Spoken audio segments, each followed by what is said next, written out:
It's homecoming at Arizona Stadium. A capacity crowd expected, and the Washington Huskies hope to spoil the party with a victory over the Wildcats in the heat of the desert. Hi everybody, I'm Todd Pickett. Along with Sonny Sixkiller, we welcome you to Pac-10 football on Fox Sports Net. The Washington Huskies can take a big step toward the Rose Bowl and the Pac-10 championship with a victory today, but it is a big obstacle. This Arizona team is tough, especially here in Tucson, Sonny. I tell you, they always are. If the Huskies get off to a great start like they did 2 years ago with a big play to start the game, they're going to really have Arizona on their heels. And to get off to a big start, they'll have to get another big game from Marcus Tuiasosopo. A week ago, the first ever Division I quarterback to pass for 300 yards and run for 200 in a game. But Sonny, he was banged up in that game, and he hasn't done a whole lot this week to get ready. He hasn't taken a lot of snaps this week, Todd, in practice, and it gives J.K. Scott a lot of opportunities. But number 11 needs to be on the field. He's a great leader besides his athletic ability, running and throwing the football. But the Huskies, he's the leader, and he's got to be on the field. He might be the one guy who likes having a little warm weather just to get loose for today's game. Talk about being on the field. That's exactly where you'll find Dennis Northcutt for Arizona. On both sides of the ball, on special teams, one of the truly great all-purpose guys in the country. Very gifted young man. Dennis Northcutt has worked hard in the offseason to improve his speed. He's always been able to get by defenders, but I tell you, punt receiving and punt return yardage right there. You see third in the NC2As. This guy, keep your eye on number 8. And keep the ball away from him if you're the Huskies. Washington's in control of its own destiny. Rick Neuheisel likes that spot. We're in it. Now we need to finish it. And it's going to be hard because going to Tucson and playing in front of their crowd and playing a very talented team, maybe the most talented team in the league, is a tall order. But you know, we're where we are, and we've wanted to be here. Now let's take advantage of it. It's the type of challenge that coaches love and teams relish. The Huskies are where they want to be in November. Arizona, Washington, come up next. The Washington Huskies taking the field at Arizona Stadium as they get set to face the Arizona Wildcats. Arizona will have the ball first as we get set to get things underway. Down in the desert, and some different conditions for the Huskies today. Temperature already at 90 degrees, dry, a little bit of a breeze, whirling around in gusts from time to time, but a sunny, hot, and mostly clear day. A few clouds blocking the sun from time to time, but they're not having a lot of impact at all.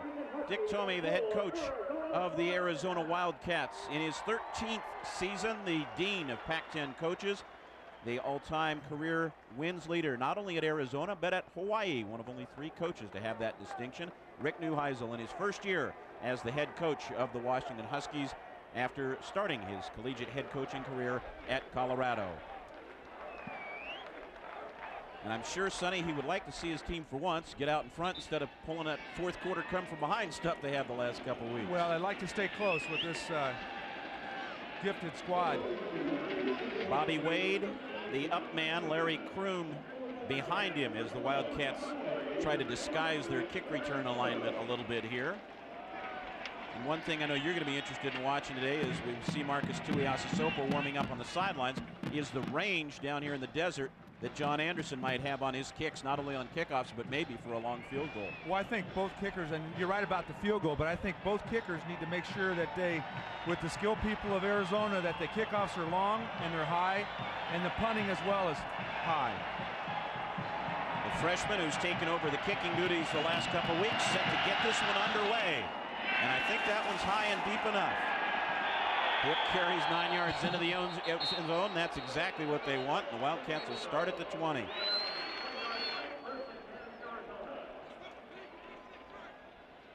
Good deep kick. You see part of the crowd on hand here at Arizona Stadium as bowl officials on hand as well. Senior quarterback Keith Smith set to lead the Wildcats out onto the field. You see his numbers for the season. He has taken over the lion's share of the quarterbacking duties now, rather than splitting as much time with Ortiz Jenkins.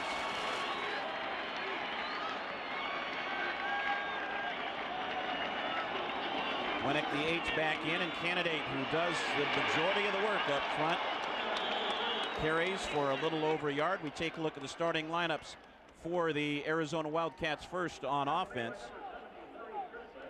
As you see, Trung Candidate coming back to the huddle. On the offensive line, Savea is the only senior up front for the Wildcats. Candidate, an outstanding running back, closing in on the Arizona career rushing record.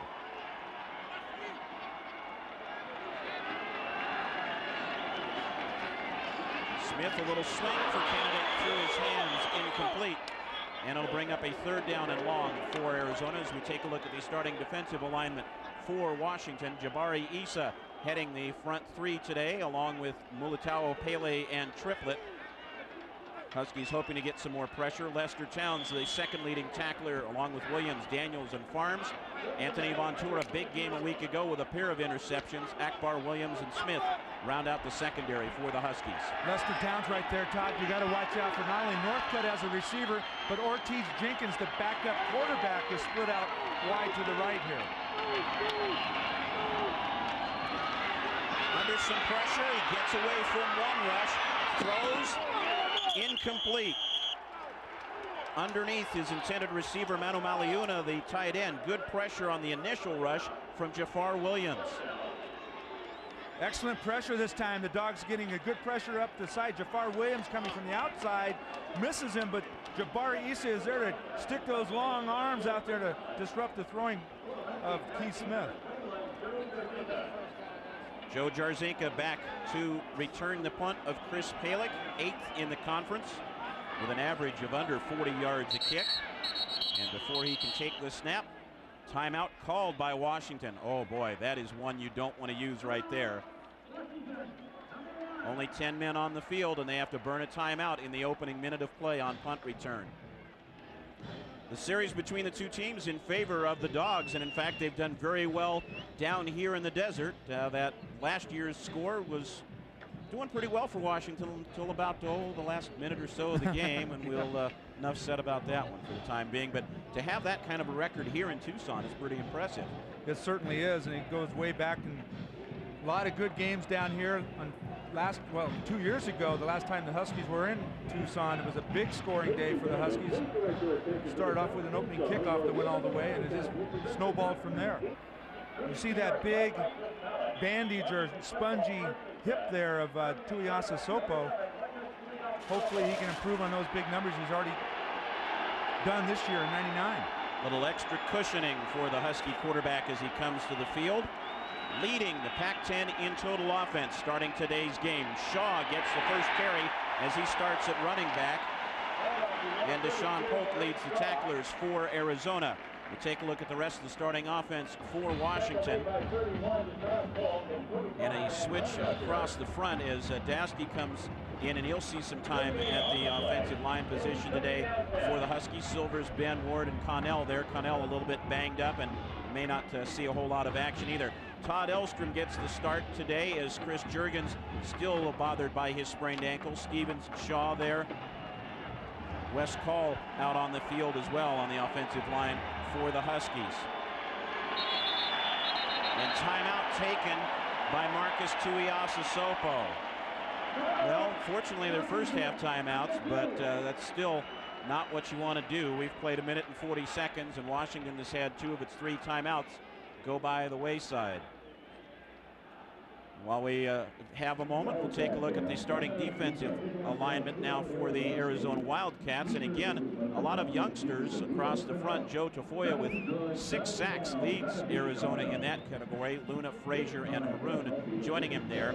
Polk and Pierce at the backers, along with Marcus Bell, who had 21 tackles against the Huskies in last year's game and was named the Pac-10 Defensive Player of the Week for that effort. And Hunter, Payne, Jones, Gales in the secondary for Arizona. Yeah, Leland Gales played ball at Kennedy High School and from Renton. There's a good look. Kyle Ben's done a great job this season. The whole line has really gelled. Really made things happen for this offense. Paul Arnold in the backfield this time for Washington. And before he can take the handoff, we've got another whistle. It's been a busy start here for our referee, Jim Springer. A lot of timeout signals and now a couple flags as well. Rest of the crew, as we'll wait for Jim's call here. False start, offense, 5-yard penalty. And while they march those 5 yards off, Dennis Angel is the umpire, Royce Cooley the head linesman, Fred Gallagher the line judge, Jack Erb the field judge, Harvey Jones the side judge, and Jack Folliard the back judge today. Yeah, kind of a rough start to get into this ball game, but you'd have to remember Tuiasosopo didn't take any snaps in practice this week, and maybe that's a result of the linemen not being on the same page. I thought it was because you took all the kids swimming yesterday at the hotel. Trying to get away, and down he goes on his first drop back. The Wildcats had 9 sacks against UCLA a week ago. Joseph Tafoya leading the tackle for Arizona, the guy we featured. Well, the leading tackler, our number 4 tackler, but 6 sacks. You see the stunt they did. He looped around, came in, and he looked like he really wanted to pound that hip in the turf of Tuiasosopo, and he came up a little shaken from that. Sonny, you thought going in today that Washington might try to go to the air more and try to protect Marcus, not get him out exposed on the runs. Well, you hope when you call those plays that you can get the ball off and gone, but unfortunately the Huskies could not that play. Shaw on a draw on 3rd and long. He's not going to go anywhere as he swarmed under. Tafoya leading the tacklers along with Idris Haroun, and Washington will be forced to punt. Well, that start was ugly from the get-go, and you look at Tuiasosopo right there hobbling badly, but again, Arizona is so aggressive shooting the gaps and coming up and being aggressive that you're not going to find too many holes, at least not as of yet. And a very good rush defense for the Wildcats as always. Ryan Fleming on the punt, averaging just under 42 yards per kick. And Dennis Northcutt back deep for Arizona. He leads the conference in punt return yardage and is 3rd in the country. Good looking kick that time. Northcutt just outside the 10. And the Huskies bottle him up very well that time. Hooks leading the tacklers along with Ben Madavi. No score, 3.5 minutes in. The Husky defense will be back on the field against the Wildcats.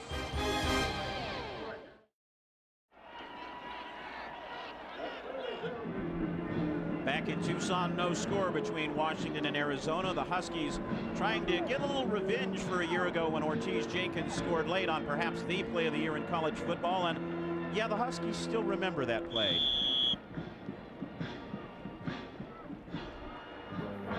Revenge for his great play that he made. And I just remember just not being able to breathe, just being shocked. I was just, you know, I just couldn't believe it.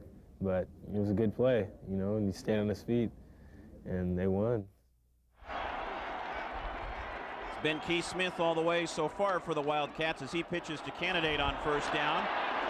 Tuiaea sliding down the line to lead the tacklers along with Hakeem Akbar, and Huskies had hoped that Mac Tuiaea would get some playing time. He's looking pretty good so far, Sonny, his first game back. Yeah, he definitely is. He's worked hard, trying to get back into playing shape and get cleared by the medical staff to get on the field again. And you're going to have to really step up and stop this Candidate. I tell you, I hated to see that play because he gets around the corner, he steps up, he's really firing in there. You see the offense taking a little break right there, trying to stay cool in the cool zone.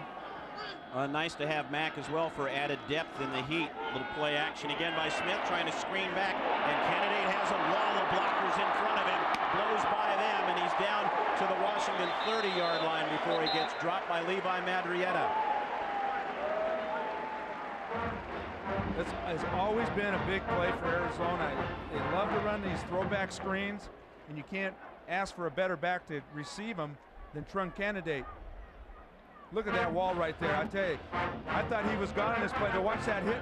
Levi Madrietta, the freshman, coming up and really Ball was laying the fumbled, blow forward and on out him. of bounds, placed at the spot of the fumble. 1st down. You heard the explanation from Jim Springer. You see all-purpose yardage leaders in the Pac-10 conference, and the Wildcats with 2 of them, but that's really about as far as they go in terms of talent. We'll talk about that a little bit later. Northcutt out wide. He leads. He's the only guy with over 100 yards in every category in the all-purpose delineation. Candidate on the pitch, trying to find a spot again to cut back, and Farms wraps him up around the ankles. Sonny, this Washington that front seven has done a great job of staying true in its gaps so far against Candidate. You got to stay in your responsibility, and they really are doing that, Todd. You're absolutely right. Look at Farms right there, hanging on, making sure that the play gets forced back inside where you've got people coming flying to the football. Good support all the way around by Washington that time. Ortiz Jenkins checking back in along with Bobby Wade for the Wildcats. They'll split out along with Leon Callan in the jumbo package, the trips formation that's bundled to the top of your screen. And now Arizona's going to have to use a timeout. Northcutt and Smith Arizona, looking over and realize that they were running out of time and out of position as well, and they'll take a timeout now. Kind of a neat setting here too, right amongst the middle of the city, buildings all around the campus. Close by the McHale Center as we get set now for this second down play for the Wildcats. Northcutt going in motion as they open it up. Toss out to him on a little swing now. Got around Kelly, cuts back and breaks a couple more, and finally Madrietta leads the tacklers that time. Akbar also there. Simple play just to get him out in the open, Sonny. Well, this is the true wide receiver screen where Northcutt goes out and all the wide receivers act like the block. Watch this on the left. They're the blockers for Northcutt. Running off a little bit, try to get some of the defenders going, and a nice little hold job there on Anthony Kelly, not being able to get to where he needs to be to cut Northcutt back inside. But good job. There's an example of how dangerous this guy is. Power formation in the backfield now for the Wildcats for the first time. Lance Briggs, the up back. And they'll give it to him on third and short. Fool the Huskies, and he'll take it down inside the 15-yard line. Jermaine Smith brought him down there. Briggs has only carried 14 times all season, and they fooled him a little bit there, sending Candidate away. Yeah, nice little quick hitter up the middle. Looked like a quick trap from Arizona coming inside. You don't expect this very much when you have Trung Candidate, but when you have success at tailback, you can come back and run these quick hitters and keep the defense off sides. They stay with that look. Winnick in motion once again on first down, and give to Briggs again. Bounces off a couple. Akbar, the first guy to get hands on him, along with Issa, but he'll take it inside the 10 for another good gain. Well, you know, the Huskies have been flying outside for containment against Trung Candidate. Arizona coaches, being smart guys like they are starting to come back inside and make sure the Huskies have people out of position, and you'll be able to pick up 5-6 yards in the middle.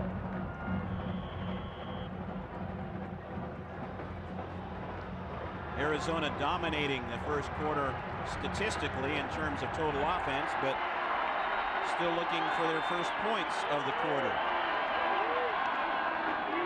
Smith looks at Farms and just tucks it back inside. Nowhere to go, nowhere to hide. Triplet there to help secure him. Nice little bootleg there with Keith Smith, hoping to fool the Huskies and get around the corner. He almost sold it, except Jeremiah Farms, again, like we talked about earlier in the first quarter with him, Todd, staying in his responsibility area, not letting anybody get outside. Those are the types of plays, Sonny, where an athlete like Smith, he loves the broken play and just to be able to create. They spread again, Candidate stepping up as well. Huskies showing a little bit of blitz, and the right tackle jumps. Savea offside. That'll back them up 5 more. No play, dead ball. False start, offense. 5-yard penalty, still third down. Well, Savea's barely been getting a lot of accolades from the Arizona coaching staff. They feel he's really been a rock solid. Unfortunately, on that one, he was on the wrong snap count. Tried to get an early start. Wildcats can pick up a first down inside the 3 as you get a look at the senior from American Samoa by way of San Francisco Community College. Jenkins and Wade to the left this time. Northcutt ISO to the right. He slants in. It's behind him. Nearest guy to the ball that time was Anthony Von Tour.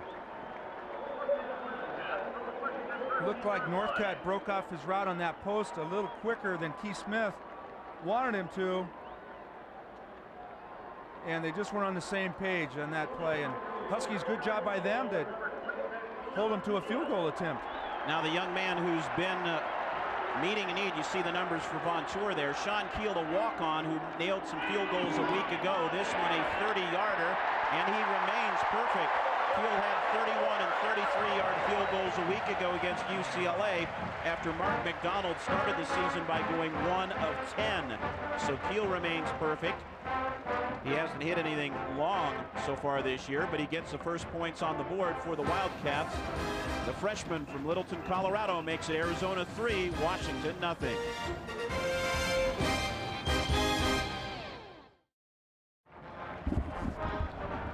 Welcome back to Tucson. The Wildcats leading it by a 3-0 score. Short kick pinning Arnold towards the sidelines, but he feints out one man and will take it out over the 30-yard line before he's dropped. Marcus Bell leading the tacklers along with Trevor Wild for Arizona. And a nice return there by Arnold, who was kind of pinned to the boundary but made something of it, Sonny. Yeah, he did. He had a little bit of a lane there on the sideline and he burst up there, but a good job by Mr. Tackle for Arizona, Marcus Bell. Not only has a linebacker position, but he makes a lot of plays on special teams. Last year against the Huskies, he blocked a critical field goal. This guy can make a lot of plays from the defensive side. Tuiasa Sopo trotting out on the field to lead the Huskies for another series. Shaw. Big Horse is just trying to help push him out there a couple of yards. And there's Bell. We just talked about him leading the assault wave for Arizona, leading tackler for the Wildcats, 5th in the conference, and had that big game a year ago. Well, the way they play their defense, they force there's the quarter, but Marcus Bell will make a lot of tackles in their scheme. Maurice Shaw hobbling off the field just a little bit. Arnold will come in for him. We'll keep our eyes on that as we come to the end of the first quarter. Arizona with the field goal has the advantage over Washington. Back in Tucson, the Wildcats leading the Huskies at the end of one quarter as Washington tries to figure out a way to get some yardage in its column. Arizona picking up the one field goal, but had a couple of drives down deep into Washington territory, and you see the numbers from the first half of play, and Sonny, 21 total yards is not going to get it done too often. No, not today. You need to pick that up a little bit. Somebody needs to step up and make a big play. Wildcats 4th in the conference in defense, but the Huskies helping them to lower their numbers so far. Under pressure, Tuiasa Sopo throws, and you know when a catch is made like that, it's Chris Jurgens. It's textbook Jurgens right there. Yes, it is, and it gets that big frame of his up in the air, about 6'3", and Chris Jurgens still probably not 100% with that angle, but again, Arizona getting pressure and getting a lick on the quarterback, but when your receiver can make those kind of plays, right there you got Joe DeFoya, the leading sack man for Arizona, coming in and getting a hit on the quarterback. I swear when I watch Jurgens do that, he's got a little bit of Raymond Berry in him, though, as Tuiasa Sopo keeps for the first time today, picks up a couple yards, just kind of gingerly going down. Mike Robertson on the stop for the Wildcats. Yeah, Alex Luna's been a little bit banged up for Arizona, so Robertson has come in relief and in on a big play right there, keeping Tuiasa Sopo bottled up.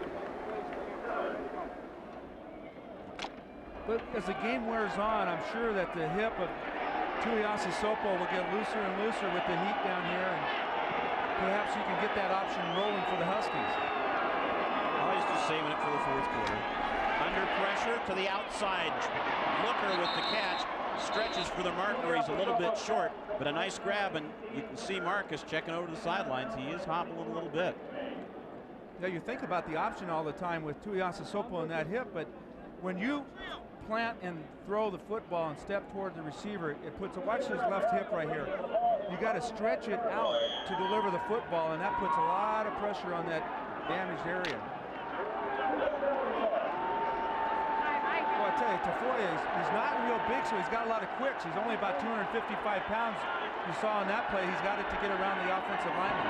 3rd and inches as they try to convert, and they are going to be very, very close. It depends on what kind of spot they get, as Shaw got stuffed. I thought they might try to sneak it that time. Let's see where they're going to give him the ball, though. Well, let's see what the Huskies do. They look like they might be about a half a yard short. Again, look at Tafoya standing, no one blocking. What that usually means with a backer and lineman standing there, you have too many defenders and not enough blockers, and that time it just didn't work out. You know, a lot of times, Todd, on short yardage, it helps to have a blocking back in there, a nice guy to lead you through there. On that particular play, you'd have a guy like 47 Conniff in there, and you'd have been a big block for Tafoya. Sonny, they got a pretty good spot, though, did the Huskies, and if the chain is right, I think they've got the down. Get touched on first down. Yep, there it is. That was more obvious than last week's one against Stanford, but Jim Springer with the call, and they got a favorable plant. Shaw got his head down just enough to pick it up. Dick Tomey not real happy with that call. Well, you never know about Dick. At least this year they didn't start out doing the bull and ring in the sidelines with his players, and I think he mixed that idea this year. From the Arizona 45-yard line. Juergens back in, split to the right.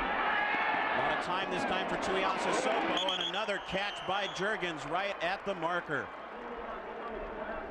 You know, this is the nicest rhythm Marcus has been in the early phase of a game for a while. Well, you know, it's really is when he didn't practice all week, but he's throwing to a guy he's used to, but he's laying it out there real nice. He's not trying to overthrow the football, which sometimes I feel he does when he's healthy. So maybe this little hip injury is just helping him settle down a little bit. But again, you've got Juergens going against Leland Gales, who they say is 5'10", but I don't think he is quite. Look, your name's on TV. Oh my gosh. How about that? Little action in the middle that time. Tuiasa Sopo with a couple of big games against Cal and Stanford the last couple weeks, and getting Washington some offense via the pass. Snap. Offside, defense. Pick up 5 more there. Still first down. Yeah, J.J. Jopru comes in 97, and you see right here he's going to get a little quick start. Perhaps that's the way he got 2 sacks last week against UCLA, Todd, huh? Getting a little early jump. Nice job by Ben just to hold his ground. Sonny, a great place here maybe on 1st and 5 to stretch it out a little bit. Always a good opportunity, and Huskies normally would not do that. Well, Marcus just drew him off again, I think, as he was given to Shaw. That was cadence. You could hear it that time. He pulled him off well.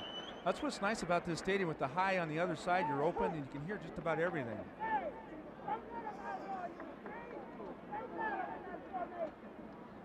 Well, the one linesman's pointing towards the Huskies. I thought he drew him off pretty well.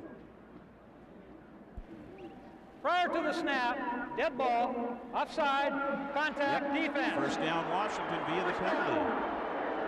Here's again some of the numbers for total offense in Pac-10 history. The 4th greatest game of all time. You see Smith also on the list, but a 4 OT game.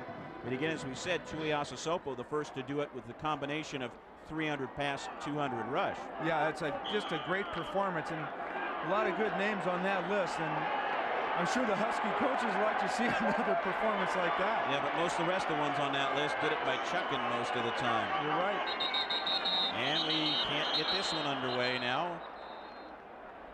Wildcats had kind of spread the gap on the defense a little bit that time, and we'll see which way this one goes. The last 2 have been Washington's favor, so prior to the snap, timeout, Arizona, number 2. So now both teams have burned 2 timeouts. And the Wildcats making the call, so pick up the flag. Timeout taken by Arizona. The Huskies just outside the red zone looking to get their first points of the game.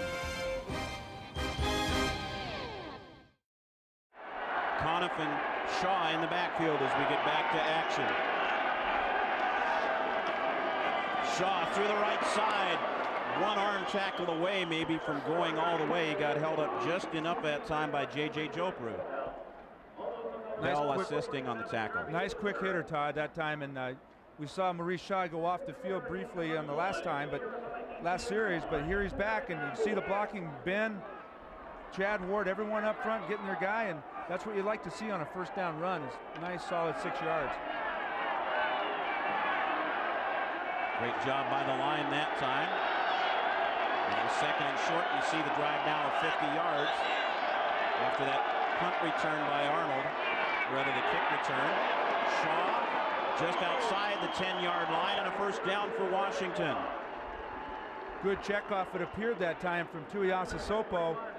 Saw something on the line of scrimmage. The play he had called was not going to work, and hands off to old reliable here, Mo Shaw, 32. You can see Jeremy Stevens downfield getting a pretty good block down there with Mr. Marcus Bell, number 40, and that's a good play. You do the draw, your tight end's got to get down and occupy the middle linebacker. So that was some really effective zone blocking. Looked on both sides of the line. There were several holes that time. Nice to have a choice. Shaw back in there again on this first down. Tried to stuff it up the left side. He'll get 3 or 4 before he's pushed back. Greg Payne Jr. coming up from the secondary to assist. Yeah, it looks pretty impressive for Arizona to do the big beehive tackle at the end in pursuit, but by that time, Mo Shaw had already picked up 4 yards, and the linemen up front, you got to give them credit. Elliot Silvers and Kyle Ben, Dominic Gastey, and yeah, this is one of those, looks like the second half drives, the way they've been moving them off the ball. You see the Huskies very efficient, 21 scores in 25 opportunities in the red zone, and a great 6-1 touchdown to field goal ratio as well. Conniff back in again as the up back for Shaw. Harris in motion. Tui floating this one deep for Stevens. Nearly made the grab. He had to wait a little long, but almost made a great catch in the back of the end zone before getting shoved away. Coastal Wildcats there. Antonio Pierce was there on one stop. Leland Gale's also there to help, and that young man nearly made a beautiful catch. yeah, he was open a little bit earlier than that, but you saw him set himself up to make the big high rebounding catch, and you know, 6'7", and nearly pulled it off. Looked like that one held just a little bit longer in the air than they would have liked that time. Yeah, you're right, and he also was running out of territory back there. He knew where he was and consequently couldn't make the grab, but nice effort. Well, guess what? Timeout. Timeout taken by Washington. If you're going to use it, might as well take it when you're down knocking on the door. So the Huskies out of timeouts now for the remainder of the first half. The most impressive part about that last play, Todd, is the fact that Tuiasa Sopo, rolling out to his right, really did so like there was no pain and nothing in his hip bothering him. The throw was off a little bit, but that's just because they ran out of room. Tuiasa Sopo over on the sidelines talking. It was Idris Haroun who was down on the field for Arizona. You know, that during the break there, Todd, I was watching him and watching some of the other Arizona players, and they just appear like they might be a little gassed on this drive, and the Huskies really seem like they're kind of in tune here on the same page, but you know, 9 of the 11 had their helmets off, gasping for air. Yeah, Haroun looked as though he needed to be revived, literally. I mean, he was down on all fours. They were dumping water on him. I thought he might have gone down and gotten dinged a little bit. Washington can pick up a first down inside the 1. There you see how effective this drive has been compared to the rest of the game for the Huskies. Shaw is the running back. Slant pattern, open and dropped a little behind Harris perhaps, but a catchable ball. Leland Gale's on the coverage for Arizona. Saw a little bit of the frustration from Tuiasa Sopo after that one. May have been able to deliver the ball just a little bit sooner. See him check off, he looked it off, came back, but definitely a catchable ball. You said maybe a little behind him. When you hit the numbers, you should catch the football. Anderson on to attempt a 25-yard field goal. Milicic the holder. This to tie the game. And the freshman nails it. 3-3 our score as Anderson picks up his 9th field goal in 12 attempts this season. And Washington has leveled against Arizona. 2 field goals, all the scoring so far in the desert.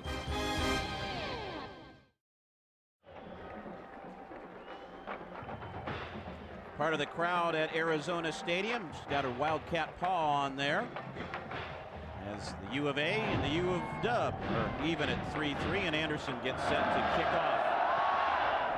A little bit lower in a line drive this time. A pin back in the corner, bobbled there by Larry Kroon.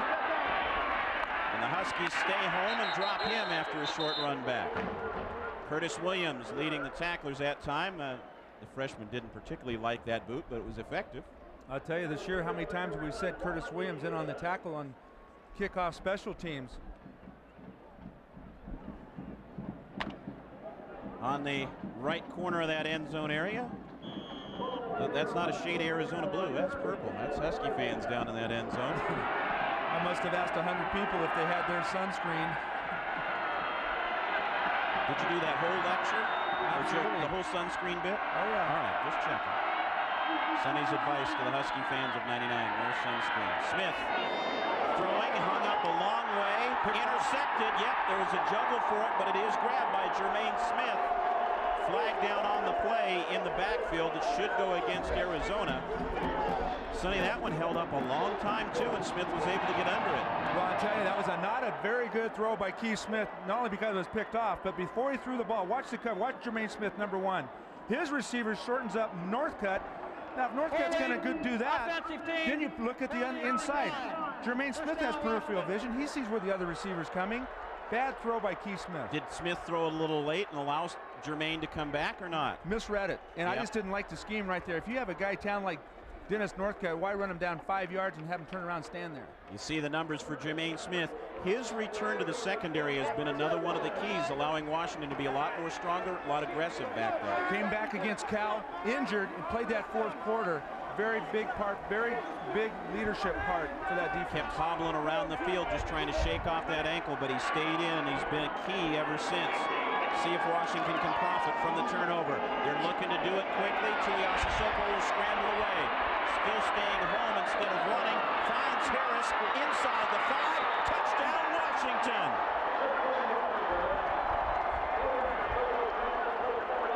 Marcus might have run that some weeks. He stayed home this time, and it paid off. Well, he thought about running, but I'll tell you right there, his hip may be hurting, but the courageous young man, again, you see him kind of hobbling back off. But what a great job by Gerald Harris as well to get open for the throw. They're all watching the replay on the big screen as Harris makes his 4th touchdown catch of the year. Anderson on to attempt the extra point. And Washington capitalizes with one big play immediately after the turnover. Tuiasosopo's 11th touchdown pass of the year going to Harris, and the Huskies go up by 7.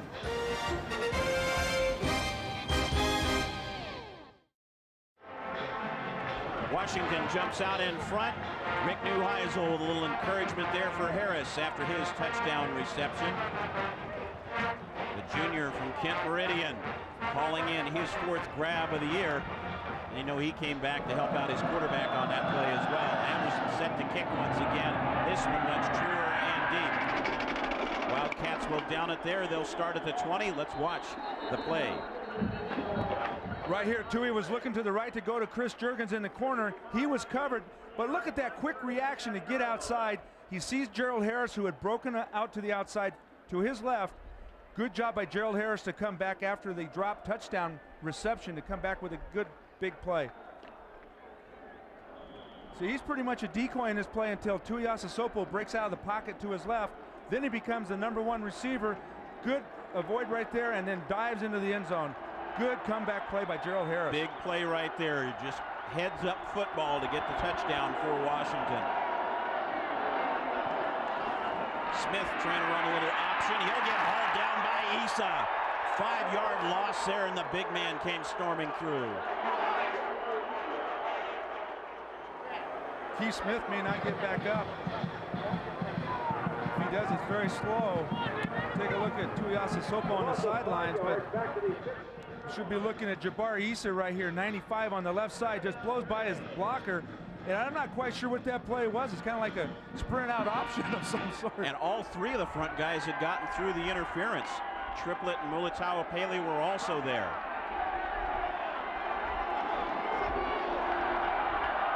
Northcutt split wide to the bottom. Jenkins in once again. Under pressure, looked like a hold in the backfield. Yep, they'll finally flag it, and Smith will just throw that one away. They just tackled the defender that time. And Washington, Sonny, where's all this upfield pressure coming from all of a sudden? Well, I tell you, they have worked really hard. And a couple games ago, guys like Triplett, Mulitalo Pele, Jabbar Issa finally getting some really room to roam. And this young man right there, Mulitalo Pele, has come on to really solidify right inside the guard gaps over the center. Holding offense. Penalty is declined. Third down. So they'll make it 3rd and 15 rather than the 2nd and be about 22-23. Watch right here.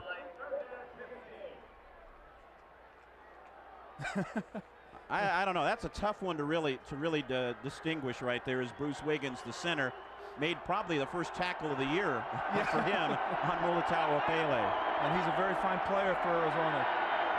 Northcutt isolated to the bottom of the screen.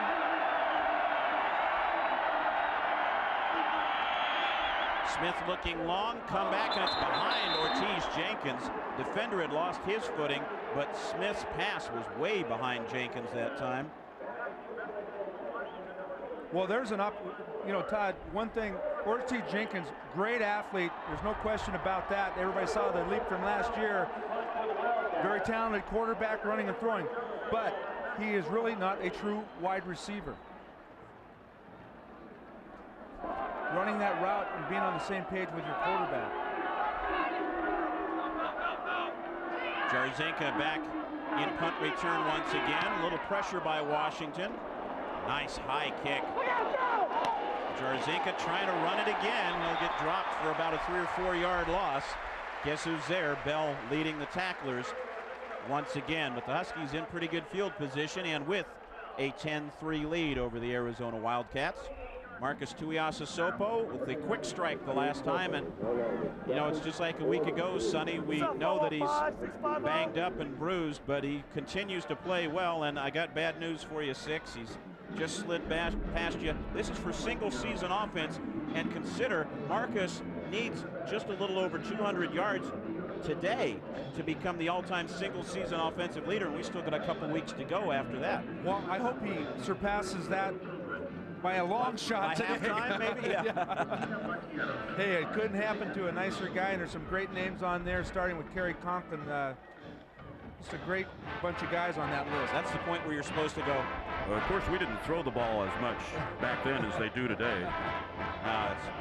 It's been a super season for Marcus, and just a phenomenal game a week ago. I don't think you or I have ever seen anything like that from a college quarterback, a performance like that. No, and it's such great balance, and I like the fact that given a game ball by his teammates for his performance and then turning around and giving it back to his offensive lineman, it just tells you what kind of human being and player this guy is. It's been fun watching this team continue to gel over the last 3 or 4 weeks, and this is a team that's been resilient and continue to bounce back after what some thought was a shaky start. And look at that, 5 for 9 to start out the game here, and a lot of that coming on that last drive. Plus the touchdown pass to Harris, and the Huskies lead it by 7. They'll give to Shaw. They'll get a couple that time. Tafoya, the first guy to get hands on him, along with some help from Alex Luna. Now, I know it's early in the ball game, Todd, but the score 10-3. Let's keep our eye on the two lines of these teams. You got the offense versus defense, and see who steps it up a little bit right now in the trenches. We also, Sonny, have the two teams who lead the conference in terms of time of possession. So they both like to kind of grind it out here, and that'll be something to watch as the game goes along. Who wins that war of the clock? Marcus rolling out, facing a man, throws into double coverage, grabbed by Looker. He was out in front of the pack, got underneath that one. First down at the Arizona 35. Absolutely a great throw with pressure on him. Tuiasosopo having to get away from Deshaun Polk, but gee, Dane Looker, what a grab. Got the tips on it, got those basketball hands on it. Take another look. Look at the pressure, look at the hit. Could have been a little late right there. You got a helmet to helmet on Tuiasosopo, but that grab right there, Dane Looker's going to be proud of that catch.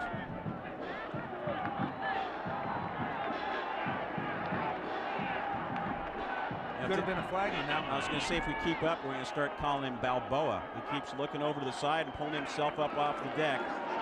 Shaw, just a couple that time as the Wildcats rallied to the ball in a hurry. Deshaun Polk, Marcus Bell on the stop.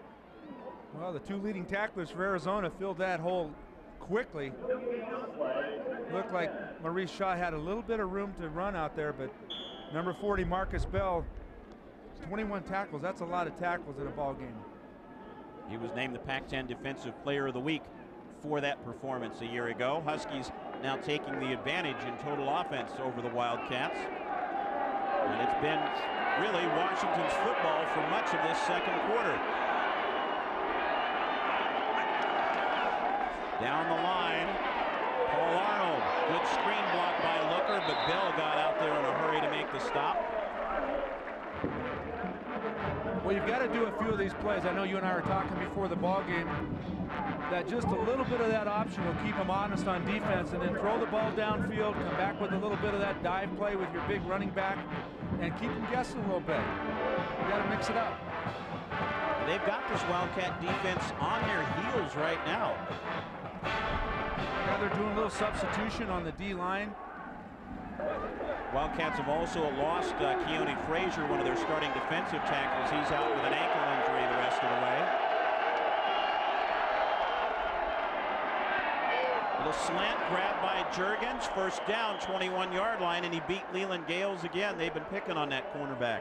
Well, you know, Arizona, last year and the last 3 years prior to that, they had a fellow named Chris McAllister playing cornerback that they relied on to make big plays.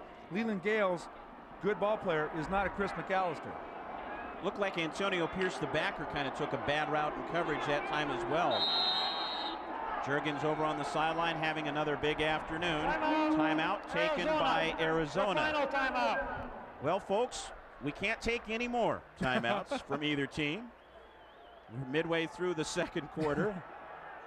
You know, there's a look at J.K. Scott, and if I may for a moment just bring him up, because this young man took a lot of snaps this week to prepare this team for this game, Todd. Even though he didn't start, he has helped this offense.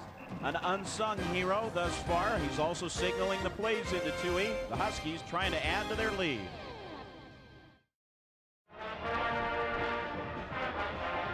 Yes, we even bring you Tubacam on Fox Sports Net. Golden visions in the desert. Well, there's a lot of them down here. Huskies breaking the line with another first down. Look at those numbers this quarter in terms of total offense. Wildcats going nowhere, and the Huskies getting untracked, and they do more with Shaw. You know, you talk to a lineman, they love to do run blocking, and these guys are starting to open holes, as we said, much like that old fourth quarter lineman's advantage. The right side of the line doing a great job there, Ward leading the way.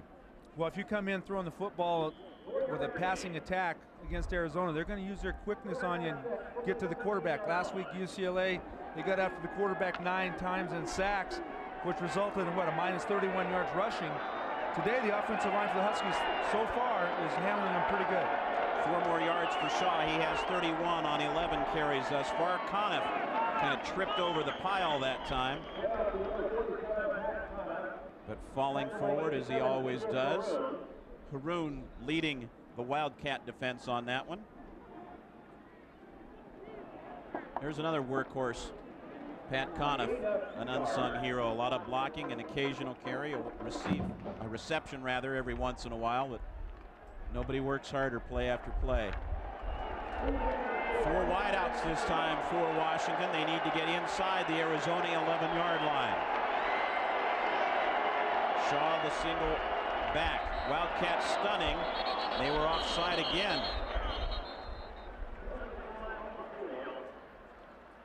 Nothing Marcus likes better than the whistles going and stopping those blue shirts from blowing through the line. And if it is on Arizona, which it appeared to be, it would be another first down via the penalty for Washington. Prior to the snap, dead ball, false start, offense. 5-yard penalty. Husky coaches are asking who. And I didn't see anybody go that time, but they must have seen a flex somewhere. Well, that's a tough call. I'm not quite sure which official did it, but hey, if they called it. Well, it's a mystery, so they'll take it. Somebody must have rolled or flexed or done something to draw them off that time, so they'll march it back out to the 20. That's right, gives you a little bit more field to work with against his defense anyway. Well, that's right. I feel right now you got an opportunity to go post corner or something against Leland Gales that they've been picking on this afternoon. Time for Tuiasosopo looking for Harris. End zone dives. No. Gales was the man on the coverage, but Harris could not keep it in bounds. Boy, that was close. And, you know, tough, long throw across the field that time, Sonny, and good zip on the ball again for Marcus. Yeah, he threw that ball about 40 yards, 45 yards across the field, and very close call over there by the official, but he was right in position to make it. And I had a feeling that that was going to be the play, but you see Gerald Harris thinking he had a score. And I think he just looked up at the replay screen as well. So Anderson will come on to attempt his second field goal. Miletich the holder. This one will be from 38 yards. Off the right hash. And got it. Anderson remains perfect inside 40 yards this year. Gets his second in this game and stretches it to a 10-point advantage for Washington. A little over 5 to go in the first half. This quarter has belonged to the Huskies.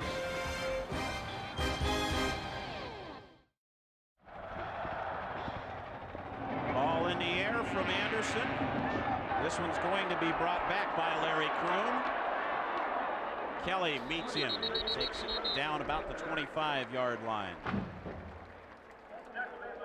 So the Wildcats with a bit of a long field, a little over 5 minutes to go, and Candidate cuts it back this time, found the hole, and look out, when he gets it into high gear, he could go all the way. Trung Candidate specializes in the long runs, and he just got an Arizona touchdown, 74 yards.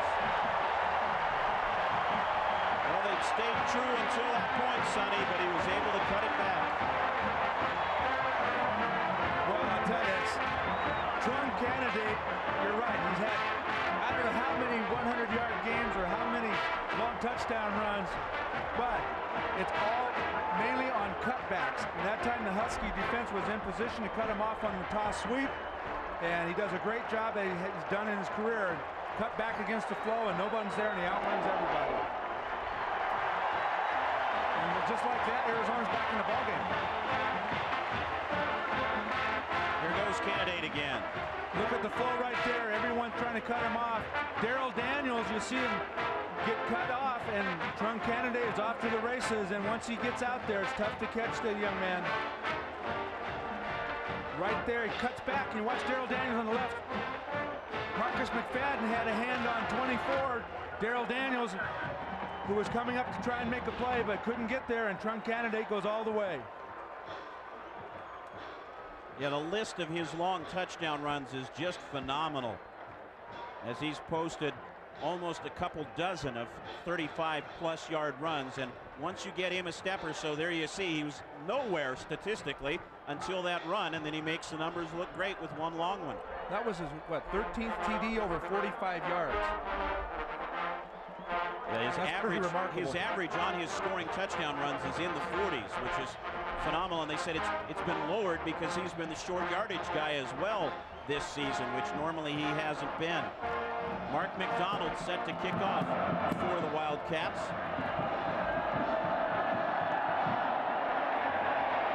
Arnold having to watch this one sail over his head and through the end zone. And the Huskies will start at the 20. It's been a rough season for that young man. McDonald was the kicker who was missing field goals all over everywhere, and he'd like to go out on this senior day with a little bit of glory anyway. Well, the coaches are real happy on the Arizona sideline. A little breeze behind him, able to knock it out of the end zone, and after a big scoring touchdown like that, and the fans really went into this ball game. Huskies up by 10 points, one big long run, and now they got their signs up. They're back into this football game, and then they get a big kickoff with no return. As you said, really the Wildcat defense was gasping for air and not going anywhere, and one play was all it took right then for the Wildcats. We'll see how the pendulum swings here for the remainder of the half. Wildcats with some stunts up front.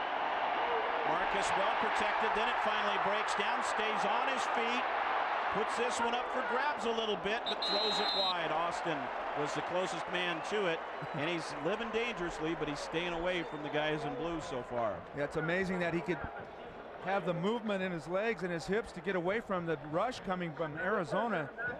A long time to get rid of the football, though, Todd. He was looking downfield, no one open, and that allows your defense with their quickness to get back in there and put pressure on him.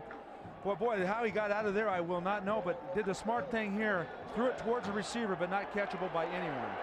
Avoided Joppru that time. Wildcat fans continue to holler.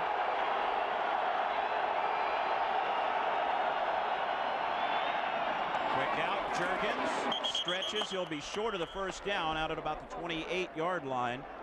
Greg Payne Jr. on the coverage that time. Oh, that's Hooker, excuse me. Good out by Dane Looker against Greg Payne, the strong safety. Got in position on him, and a nice throw that time by Tuiasosopo.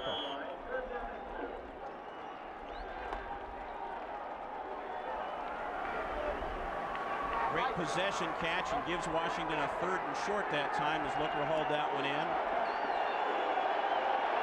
Conniff and Shaw in the backfield. Polk sprinting towards the outside this time as he floats. Shaw going to be bouncing off run tackler, and he'll pick up the first down with that second effort. They read it, they gambled, got to the gaps, but Mo Shaw's leg drive makes a big first down. Well, that's why you tell your running backs at the first contact, do not quit those, not quit running. You know, keep those legs moving. And right there you saw from Mo Shaw, a perfect example of that. And also I liked on this play they have Conniff in as the lead blocker, kind of getting in the way, but also helping Mo Shaw to get rid of Antonio Pierce. That's right. That whole collapse, but Conniff made it possible for Shaw to really stay on his feet and keep going.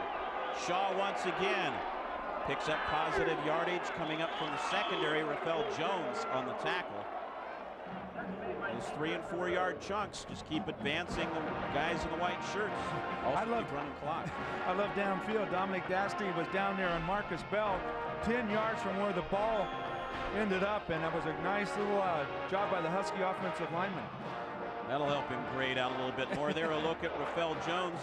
We mentioned a guy who got himself in the doghouse a little bit, if the Wildcats can have a doghouse, with his coach Dick Tomey. Didn't show up for a practice, an early morning practice, and has had to play himself back into the lineup a little bit. Shaw carrying through the middle. Bell meets him, but not until he gets close to first down yardage again, and should have enough for it out at about the 45-yard line. Good little smash mouth football going on right now from the Husky front. See the nice deep handoff, get it to him as soon as you can so he has room to run with the football. Marcus Bell in on the tackle, but not until he picks up the first down. And Shaw has really stepped into the gap with Clement and Hurst being dinged up a little bit, and really in large part unavailable. Mo Shaw has come to the fore for Washington here over the last 3 weeks. He really has. He's just stepped it up, and the more playing, he was out so long. You see him with 48 yards there, Todd, but it takes a little bit of time to get back in your rhythm and back in your game. Huskies having a scramble here. The play clock at 2. Marcus is not going to get that off. Well, they're going to give it to him. Throws to the outside. Harris really had to adjust after some contact, and he made a nice job of pulling it in. Huskies are very lucky on that play, Todd, because you and I both looked up. Clock was on 0, yeah, and they got away with it. Harris really tied up that time with Kelvin Hunter and hadn't gotten his balance back when he made the cut, still was able to pull it in. Excellent job by Gerald Harris to get that catch, go up high with his hands and make the grab. But again, you know, Tuiasosopo has been right on most of these out routes this afternoon. Yeah, he's looking as crisp as he has in a first half all season long. First down right at the Arizona 40. Draw for Shaw. Bouncing off of guys again, he'll fall forward for 4 more. Rafael Jones finally wrapping him up with the help of 2 or 3 teammates. We've said it before, you think he's got a huge game. The numbers are little, but the effort is tremendous from Shaw. Oh, it is. Right there, you see almost Kyle Ben trying to do a little trip move there. Fortunately, he didn't get it done because it would have been a penalty. Conniff also coming in to help block down that time and open the hole as they got Deshaun Polk out of the way. Shaw on the wing this time in the spread. Under pressure, gets away, now goes down. Tuiasosopo finally couldn't get away from Mike Robertson. He just kind of stepped inside the lead blocking that time. Yeah, he did. Good job by Arizona that time. And Tuiasosopo, I thought it had a receiver open. It looked like Todd Elstrom in the flat, but right there, because of that zipping inside by Arizona, he couldn't get the pass off and couldn't keep his footing. One thing I'll say about this Bermuda grass is it's very nice turf, it's nice stuff, it's on a golf course, but you do lose your footing quite easily on it. 3rd and 14, and also you see the Huskies doing very well from a percentage standpoint on 3rd down so far today. No timeouts remaining, so they've got to be aware of the change, the sideline, and everything else if they want to get some more points before the break. Blitz picked up well again by the front line. Marcus trying to scramble for this one. It's a foot race. He'll get to the 1st down before Bell wraps him up.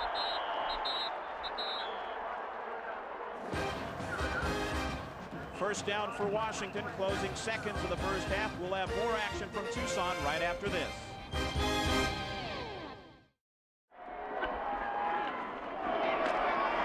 Option pitch.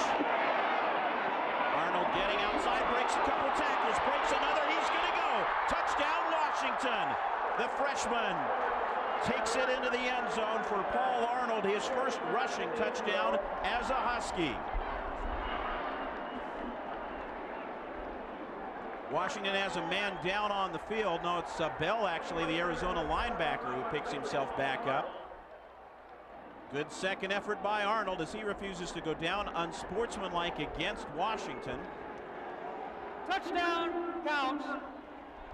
Dead ball, unsportsmanlike demonstration, offensive team. Penalty on the extra point. I didn't see much of one. You know, here's a freshman kid scoring a nice run in a big, big game. Destiny in its path, and they get a call like that. I don't know about that stuff, Todd, but watch this downfield. Good job of stringing it out by Tui. Now watch Pat Conniff, 47. Didn't get a look at it from that spot. But Gerald Harris as well. But Pat Conniff took out Marcus Bell, number 40, for Arizona. You saw a little bit of celebration from Looker. I don't know where else the celebrating was from. They didn't flag Marcus. He was way back upfield. Bell now finally being helped off the field. And, well, if they're going to assess it on this, it'll be just a field goal attempt for Anderson.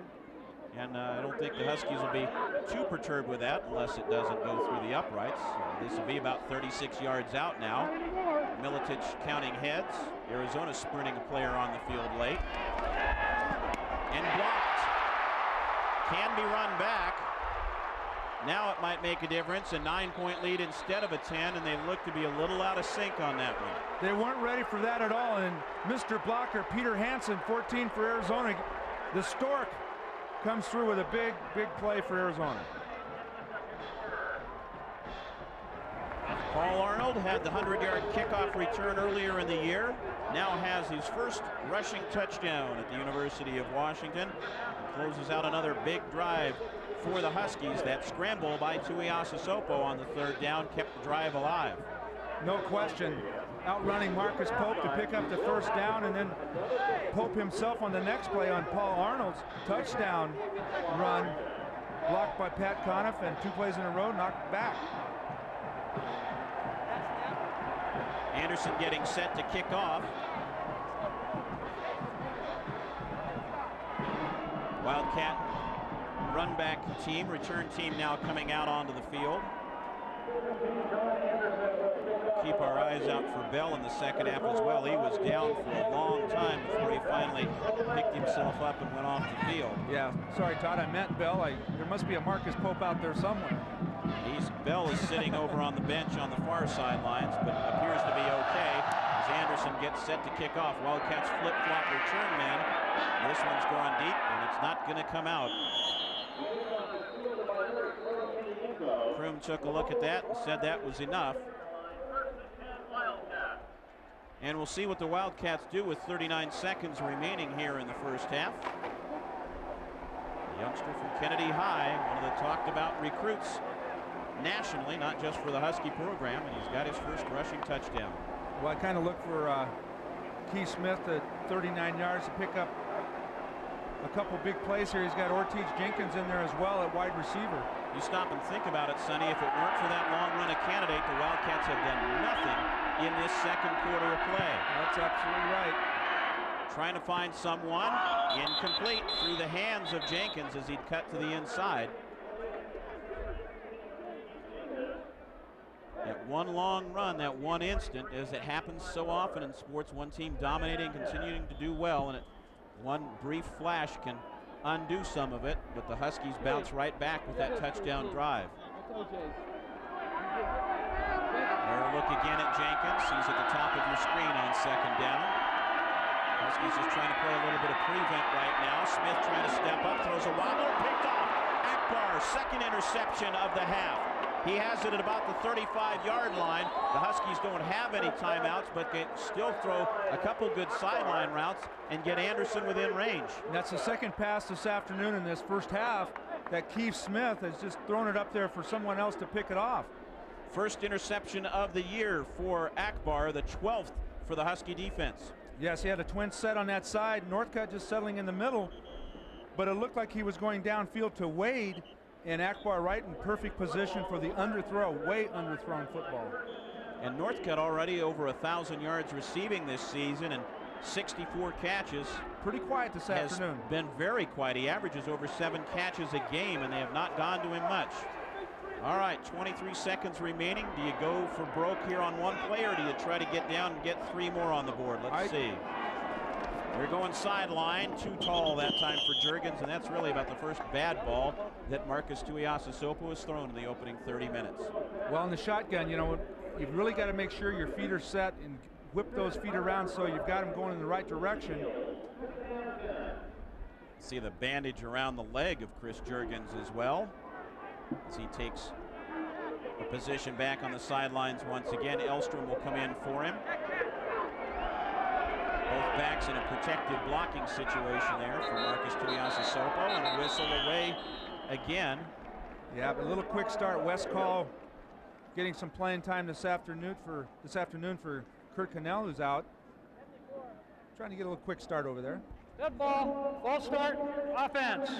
5-yard penalty. Still second down. Some call it false. Unfortunately, Sprenger's version counts for 5 yards. Well, usually if in this kind of situation, if somebody's going to jump, it's usually the weak tackle. Trying to get a little advantage on that outside rusher. Weak being a relative term. I'm not going to call Wes weak, but weak side. Yeah, exactly. Yeah, you go tell somebody 6'7", 298 that he's the weak tackle. Looker and Juergens both back in. Husky fans starting to yell back and forth with "Go Huskies." Wildcats again trying to show some blitz. Lots of time, and Marcus will try to bust this one upfield and get dropped. Joppru, the first man to him. And if you're the Wildcats, you stay on top of him and don't let him get another snap off. See if he's going to be able to ground it at all. 2, 1. Now they're going to have to go for broke here. He tried to ground it, but he ran out of time, and that'll end the first half of play. So the Huskies unable to capitalize on the second interception, but a great second quarter. Marcus Tuiasosopo leading his troops to the lead at the intermission. Washington leads it 19-10. Just about ready to start the second half at Arizona Stadium in Tucson. The Washington Huskies with a big second quarter lead the Wildcats 19-10 at the intermission as the teams return to the field. And Sonny Sixkiller, what a big second quarter it was for Washington. Boy, the first quarter we're going, where's the yards? Where's the yards? Second quarter, the offense really got it rolling. The offensive line did a fantastic job, and some kid wearing number 11 really came through in that second quarter. And as we take a look at the first half highlights, the defense came through as well. A pair of interceptions for Washington in the first half. This one setting up a touchdown scoring drive. Yeah, not a real good throw by the quarterback from Arizona, Keith Smith. That time, a nice pick by Washington. And Gerald Harris coming back here after the drop touchdown pass to make a touchdown on that reception. And here, Arizona looked like they're dead, but Trung Candidate, as he has always done, does the cutback move, outraces all the Huskies to the end zone to get Arizona back in the ball game. And then the freshman, Paul Arnold, Kennedy High School. Here he comes on the sideline on the option pitch. Great blocking up front. Tuiasosopo with the pitch and Paul Arnold with the touchdown. And we take a look at the first half action there, and a joyful Marcus Tuiasosopo. We'll share some of the numbers from you from the first half after our kickoff. The Huskies deferring that coin toss, and they will receive to get the second half underway. And no sign of Lucy pulling the ball away from Charlie Brown there, but it rolls off the tee, and McDonald will have to go back and grab it once again. Arnold and Jarzinka back deep for Washington.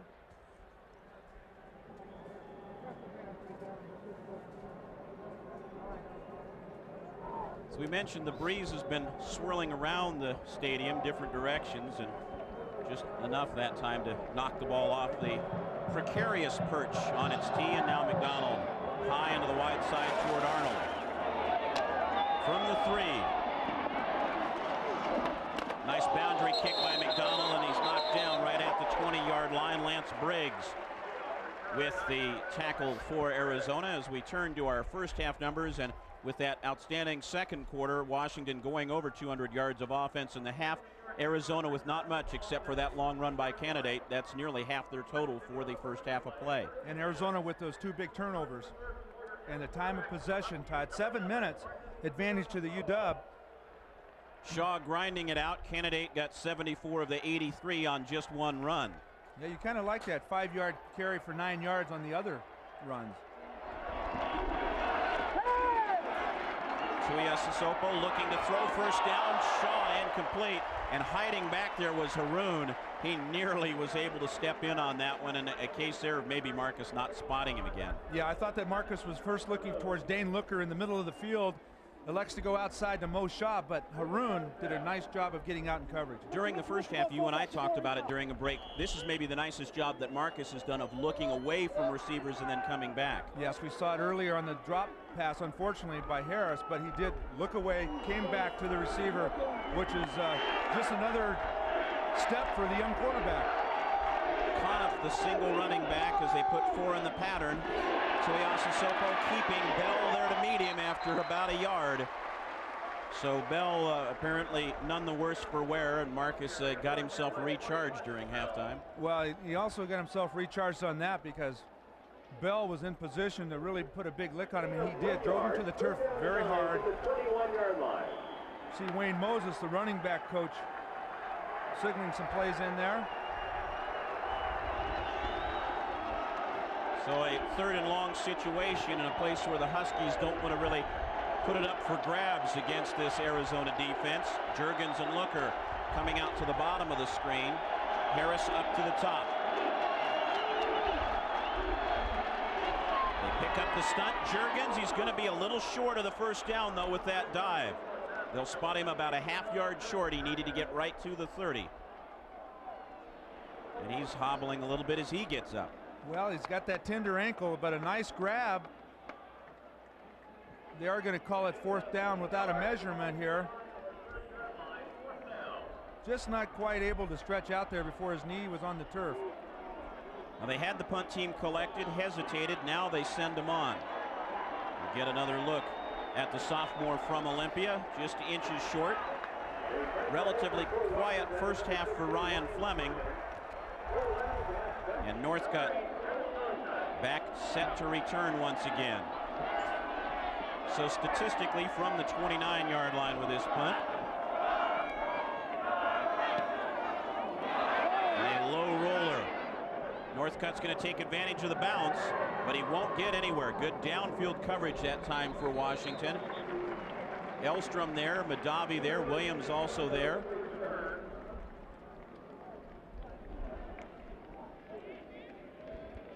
Wildcats will have the ball outside of their 30-yard line, and Keith Smith, in terms of throwing the ball, was not particularly sharp in the first half for the Wildcats. Well, that's why they have Ortiz Jenkins playing now at quarterback, and Dick Tomey elects to go with Ortiz Jenkins, the junior, who has led Arizona back twice this year when that team has been down by more than 10 points. Huskies jumped, then the Wildcats jumped, then Mulitao Pele made contact. Triplett made the first move but didn't break the zone, and we'll see which way this goes.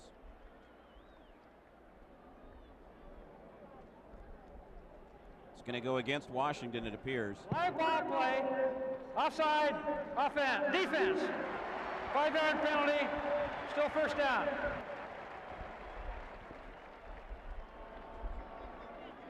Ortiz Jenkins, from a statistical standpoint, not much of a drop-off from Keith Smith. In fact, on a percentage standpoint, he's completed more of his passes. And now has the Wildcats in a 1st and 5 situation after that penalty.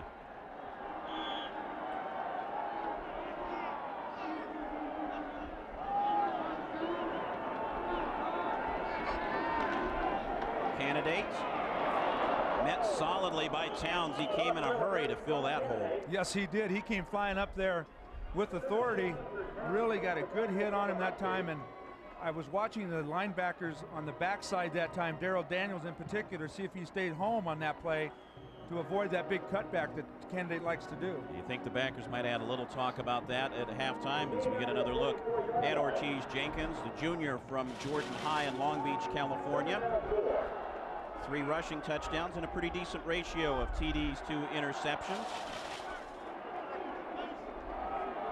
Ranks 4th in the conference in passing efficiency. He'll give to Candidate. Northcutt reverse. I think he was looking to pass, and Triplett pursues him along with Kelly to bring him down.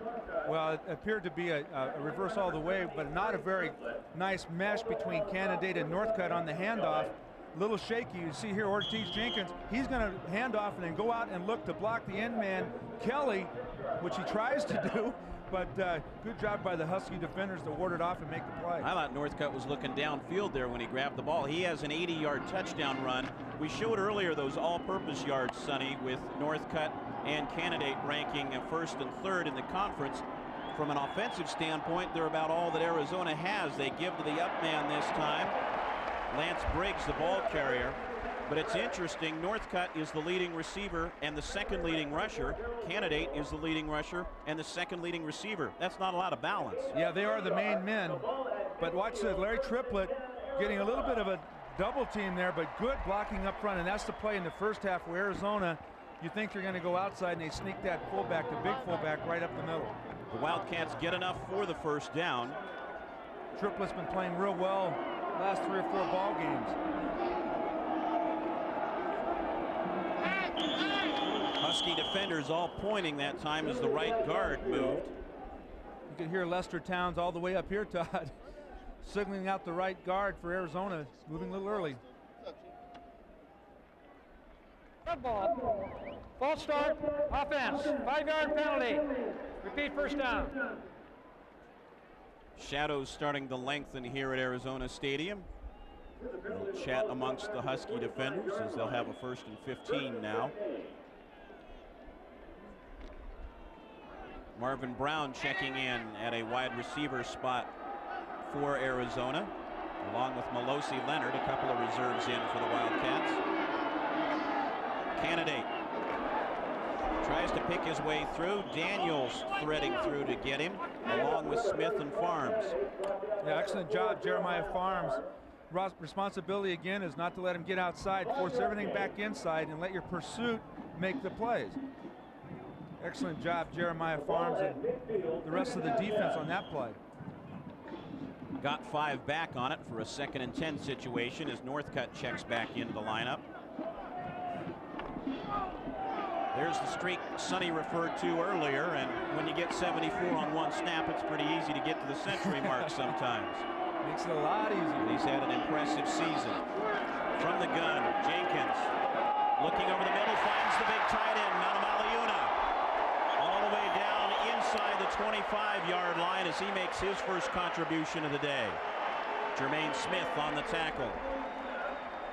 Saw the young tight end that time blow right back by Jeremiah Farms on the right side of the screen. See number 4 in pursuit, but huge tight end. You know, Sonny, that's really the first stretch route down the seam that the Wildcats have thrown all day today. A good call by the Arizona coaches. Try to get lined up with the linebacker, and hopefully your young tight end can outrun him, and that time he did. They spotted all the way at the 20-yard line on that one.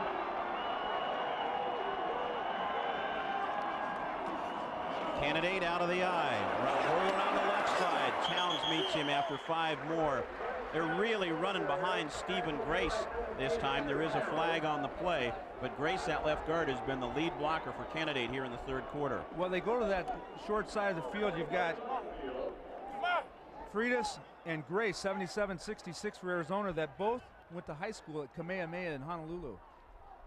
I bet you can't do that Holding, 3 times fast. offense, 10 yards from the spot of the foul. Repeat, first down. One at 6'4", 301, the other at 6'3", 286. It's like hiding behind a wall. There they are right there. Well, you can't blame Candidate for trying to get behind them and get lost in their shadow. They'll take it back to the 30. The Wildcats penalty yardage mounting a little bit.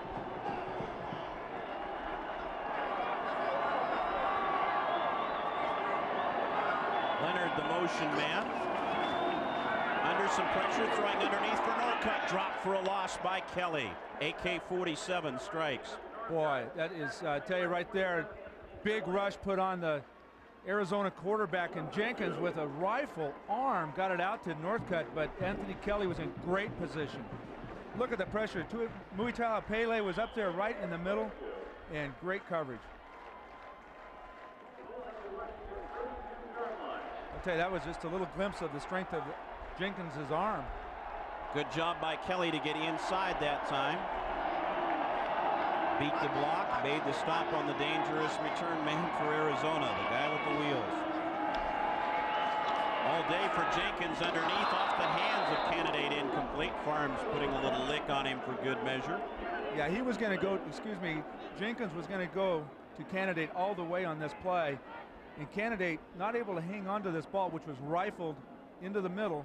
And also it doesn't help you catch the ball when your arms get a little shorter with those linebackers creeping in on you. Watch Candidate. Whew. Farms with a nice contact there, Todd. Yeah, glad he backed off. Huh? Just a little reminder of what happens if you come back into my house again, Trung. Wildcats need to get to the 20.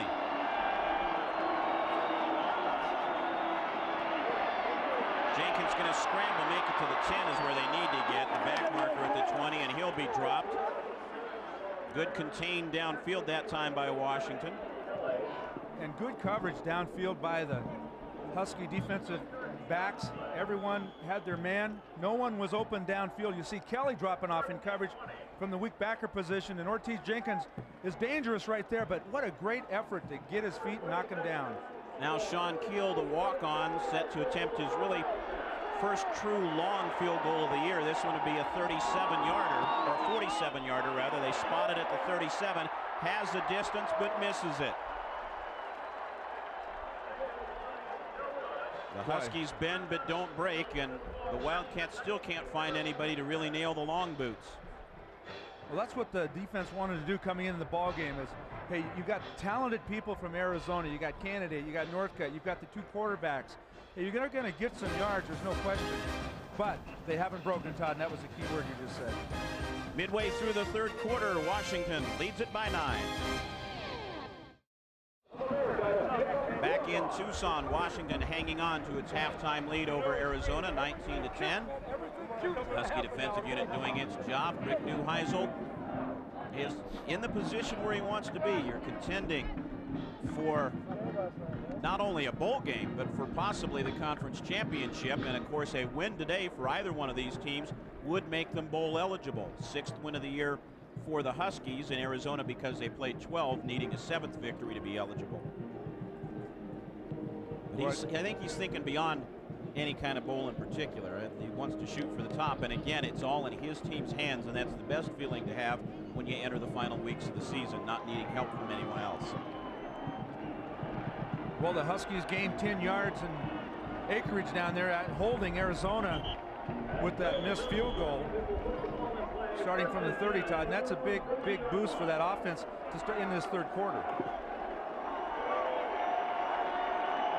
Conniff and Shaw in the backfield as Washington gets things started once again, and it goes to Moe. We'll get about 3. Marcus Bell, the first man to him. Pierce adding in on the stop. Marcus Tuiasosopo, a sharp, strong second quarter, and overall some very nice first half numbers. And a few of those completions, 9 of 16, but a few of those on the run, rolling out and hitting people off of one scramble play for the touchdown to Gerald Harris was outstanding. Juergens and Harris in now. Shaw got 3 on the last one. Sideline look for Juergens. He caught that one falling backwards and kept the feet in. I think in his spare time he does tight ropes for Ringling Brothers in the offseason. It was a great job. You see him plant those feet down there and just hung on. And great grab. Way to use the hands and a nice throw again. Those out routes today have just been right on. Delivers the football with authority out there, and see the feet. And fantastic. Never mind Velcro hands. He has Velcro feet. And he did it beyond the orange marker. Yep.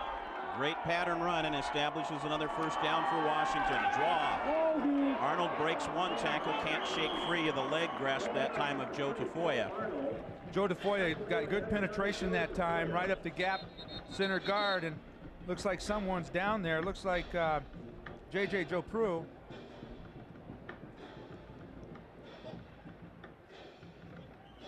Hard to tell with all the bodies in there on a big defensive play. Yep, staying face down all right, but being talked to now by the trainers. Total offensive yardage in a single game as Tuiasa Sopo broke Kerry Conklin's mark last week.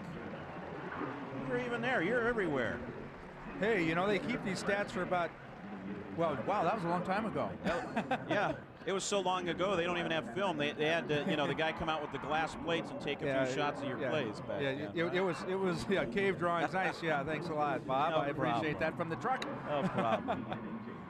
It was actually ticker tape. It was everything was reported. They used to, well, yeah, they sent it back by Pony Express and recreated the game down on the field with little. Yeah, Timmy Cowan on there as well, having a big game. But I'm real, you know, this ball game coming into it, you got to really be proud of the defense, the way they bottled up the Arizona outside of that one big play.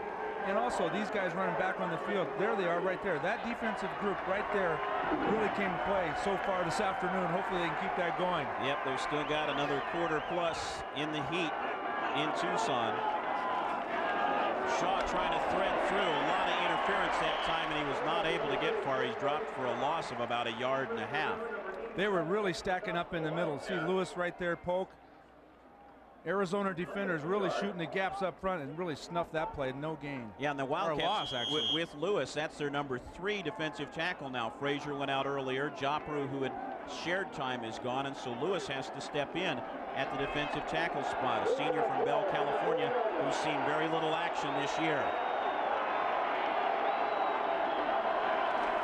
Quick slant for Juergens, nearly picked as Leland Gales had it come right to him. He didn't really step in. He just had Tuiasa Sopo's pass headed for him. He could not hang on, and the Wildcat defense nearly gets the turnover, but they hold Washington. Yeah, so it had to be a quick route right there. Tuiasa Sopo leading him. Juergens just a little bit too far, and Gales almost come up with a miracle interception. Almost looked like Chris wasn't looking when the ball was in the air, too, on that quick route. Fleming on to kick once again. Northcutt standing inside his 20. And a real ugly kick, wobbly and off the side of the foot. They'll spot it just inside the Arizona 40-yard line. Favorable field position for the Wildcats as the Husky defense is called upon to do the job again. Back in Tucson, midway through the third quarter of play. Neither team able to put a dent in the scoreboard so far here in the second half, but Arizona in good shape after the short punt.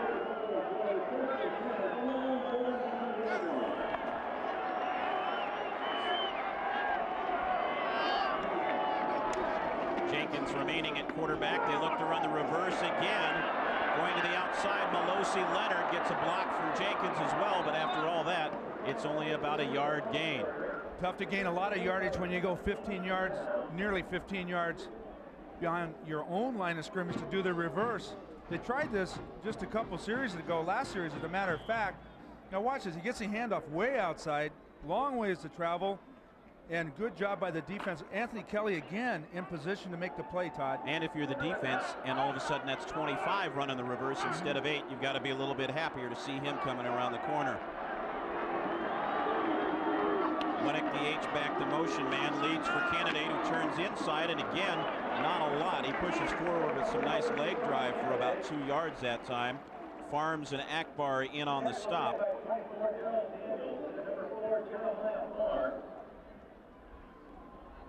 Arizona every year always loves to do the reverses, the throwback to the quarterbacks, all kinds of razzle-dazzle flag football type plays, and so far we've only seen one where they've done that. The Wildcats leading the conference in rushing, but not having a lot of success on the ground thus far against Washington, with the exception of the one run by Candidate. Farms getting to Jenkins, the long throw, open man caught, touchdown Arizona. Somebody blew the coverage there. Marvin Brown in for the score. That looked like it was just being thrown up for grabs, and all of a sudden Brown was 10 yards clear of the secondary. Well, you don't want anybody sneaking behind you, and Vontour that time letting the Arizona receiver get right behind him in a big grab. Marvin Brown with his second touchdown reception of the year. And boy, that is a huge play.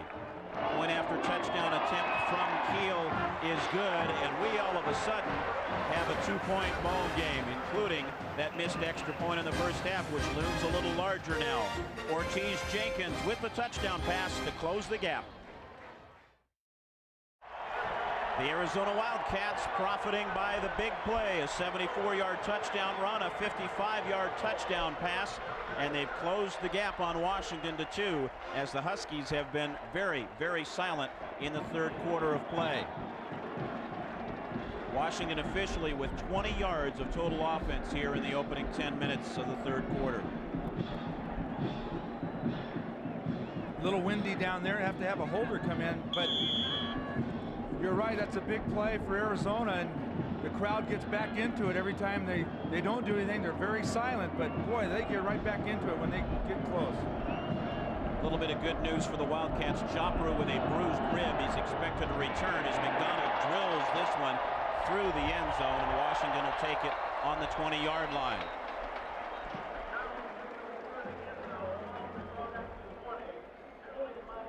Looked like he was heaving it, like you said, Todd, just way downfield, but Vontour losing sight of Brown. Nice big play for Arizona. Now there's a late flag thrown back at the 15-yard line of Washington. Here's After the call. the kick was dead ball, personal foul, kicking team. 15-yard penalty, 1st and 10. Well, that'll move the Huskies out to the 35-yard line, and they'll catch a bit of a break there.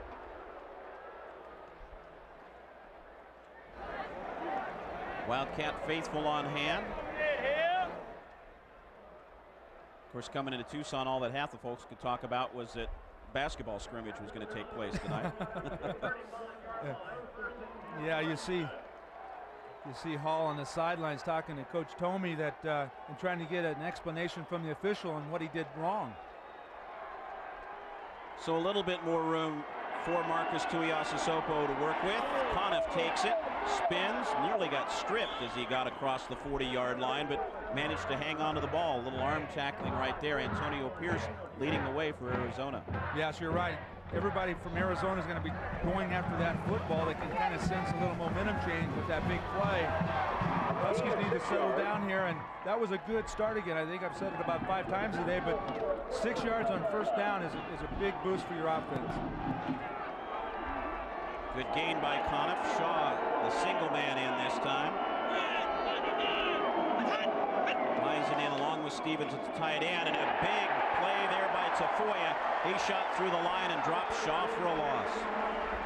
Tremendous quickness. I believe the Husky offense can go towards Tafoya head on, but watch him knife through right there. Looked like Kyle Ben was supposed to come over and cut him off, but had no chance to make that play. Maybe it was Matt Fraze. I couldn't quite tell. It's 54-64. He's done it inside, though. There wasn't anybody going to get to No. it. So now Washington needs to get beyond the 45. And this doesn't necessarily have to be a scoring drive, but they definitely want to eat some clock, gain some yardage, just get some tempo back right now. Under pressure, swinging too tall for Sean. The Huskies will be forced to punt again. The last punt shanked out of bounds, setting up a great field position for Arizona. Ryan Fleming needs to settle down now, the punter for Washington, and make sure he gets a nice kickoff. Good hang time, because you got Mr. Dangerous back there, Dennis Northcutt, ready to run one back. Yeah, but you can also get the feeling right now all the way around this stadium of people starting to get the scent, getting up on the edge of their seat. Yes, they are. Starting to get a shift in momentum, perhaps. Northcutt, a guy who can add to that with one play. High but short by Fleming. Northcutt's going to stay away from it. And the Huskies are going to get a favorable roll. It'll be down inside the 25-yard line. Jenkins, who rallied one drive with a touchdown pass, stays on, and Candidate carries it out for a first down to the 34-yard line. Hairston on the stop there. Arizona with a good job of blocking out front for Candidate. They elect to go to the strong side this time. Sonny, you've been in this situation before as a player. Just that feeling sometimes that momentum is shifting and you can't do anything about it. What is it like when you're on the field in those sorts of situations? Well, somebody needs to come up with a play, but it feels like it's like, hey, let's just keep doing what we're doing. Let's don't make any mistakes. Don't give the other team an opportunity to make big plays.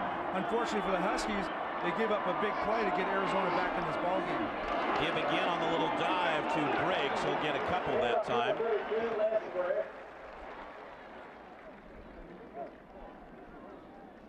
Mulatau Pele in on the stop, along with Jamon Willis. A lot of banging going up inside, and Arizona elects to bang it away, but been real impressed with Ortiz Jenkins in a couple of plays. A short play, pass play to Northcutt that didn't really gain anything, but it showed his arm strength. And then on that touchdown play, he was going to, a lot of pressure, he got it off, and you kind of may look for Jenkins to go deep here again. Hairston on the field along with Madrietta. The Huskies with some reserves getting a little playing time on this series.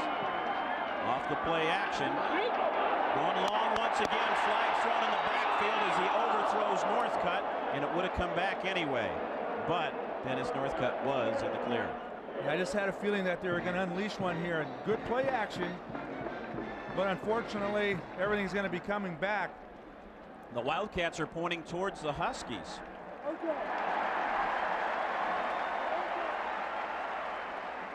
Well, now you're really thankful that that one was overthrown. Looked to be a hold in the backfield. The flag was thrown in the backfield. Here's the call. Personal foul, 15-yard face mask, defense, at the line of scrimmage. 15 yards from the previous spot, first down. See if we can pick it up in here.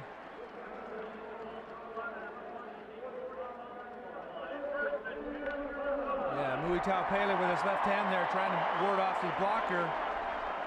Got up in the helmet. Yeah, but I don't know if that's a 15-yarder. I don't either, Todd. Toss for Candidate as the Huskies come in and drop him for no gain. Good pursuit that time on the backside by Tuwali Mulatau Pele. Excellent job, number 93, the big arms, going right down the line of scrimmage and getting Candidate, grabbing his feet behind the line of scrimmage. And, you know, he's come to play to look at the war scars, the scars of the battle on his helmet. Feeling a little frustrated after that last call, probably, too. Well, he doesn't like to do it. None of the Huskies, I'm sure, are Arizona. You don't want to do things to put your team at a disadvantage. Jenkins calls for a timeout. Arizona, number 1. Well, we got almost to the end of the quarter before they called one this time, but the Wildcats will take their first of 3 and talk things over in this second down situation.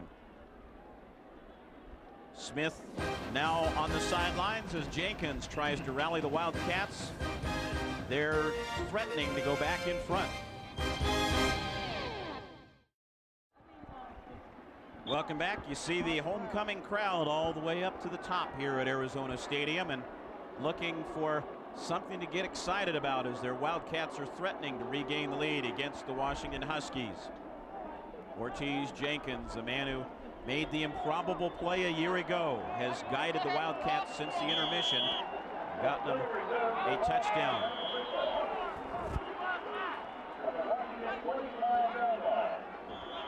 2nd and 10 now from the 45.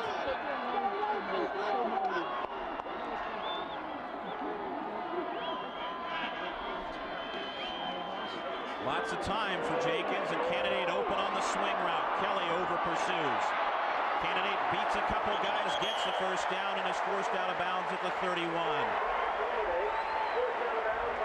Sonny had a lot of room after he caught the ball. Really didn't have to worry much turning upfield. Well, he's dangerous when you see him get out in the pass route and in the flat. Ornstein Jenkins throwing it a long ways across the field, and Kelly looked like he was in pretty good position to contain him, but slippery moves by Candidate. And there's that turf again, that Bermuda grass. The cleats are tough to dig down inside that stuff. Trips right for the Wildcats. They'll swing it again for Candidate. He gets by Kelly, who appeared to be in position. Vontura, nice open field tackle, but Candidate gets 6 more. Trying to spread it out a little bit and get the Husky defenders going out to the sidelines, and normally when teams set it up like that, they'll come back towards the middle. But that was a nice touch pass by Jenkins, getting it over Jabari Issa, who had actually burst across the line of scrimmage. A look at Kelly as the Wildcats go to 2 in the backfield again. Briggs, the up man. He'll just get a couple, then drives forward even further and picks up the first down at the 20. Now, Sonny, what the Huskies were doing on offense, breaking tackles in the first half, the Wildcats are starting to do as he ran through Kelly and Towns that time. Yeah, he did this also in the first half. Very powerful legs on this young man, and right there you see Lester Towns coming in, but not be able to hang on to the ankles of that big young man right there, 32. My gosh, Lance Briggs, good run. The freshman from Sacramento has given him another first down, and the Wildcats apparently will, they'll take another snap before the end of this third quarter. And it's Briggs again, tripped up that time. Mulatau, Pele, and Issa both there, and that'll bring the third quarter to a close. The Wildcats, however, are in the red zone and threatening to take the lead. 3 quarters in the books. Mulatau, Pele, and the defense will try to shut down the Wildcats once again. We'll return to Tucson after this. We welcome you back to Tucson in the shade of the Santa Catalina Mountains. We're ready to start the fourth quarter. Todd Pickett along with Sonny Sixkiller as the Washington Huskies try to maintain their pursuit of the Pac-10 Conference Championship. They lead Arizona going into the fourth quarter. 2 big plays have accounted for much of the Wildcats offense in the third quarter. You see it was all Arizona, 145 yards of total offense to Washington's 21. Boy, what a huge quarter. And the Wildcats are at the 20-yard line now. Jenkins off to the left side. Issa doing a nice job to come off a block, Sonny. He really has. He's got that quickness for such a big guy that he can just hammer it down, and you need to with Ortiz Jenkins. You know, Tuiasosopo likes to run for the Huskies, but Jenkins is a little bit bigger and a little bit stronger. You know, the defense has done a solid job throughout 3 quarters here, but you just want to get them off the field, let them get a little bit of rest, especially in the heat. Well, the second quarter, it was to the Huskies' advantage to be on the field against the Arizona defense, and now Arizona carrying over into the beginning of this fourth quarter. Big third down play for the Huskies, 3rd and 5. They line up strong to the right side with Manu Maliuna and Winnick. Candidate up the middle, big hole. Could go, will go. Touchdown Wildcats. He coasted into the end zone, and for one of the few times there wasn't anybody there to meet him. No, nobody for the Huskies up the middle. Penalty though, false start. Wow, I didn't see the flag or hear a whistle before he took off. It came over on the near sideline. Maybe one of the wide receivers jumped a little bit. How costly would that be? They don't even figure in the play.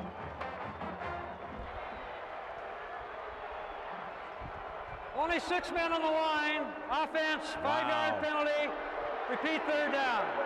Take those 6 back off the board. Ooh. Rick Neuheisel loves that call. What a huge penalty, Todd. Big scoring play.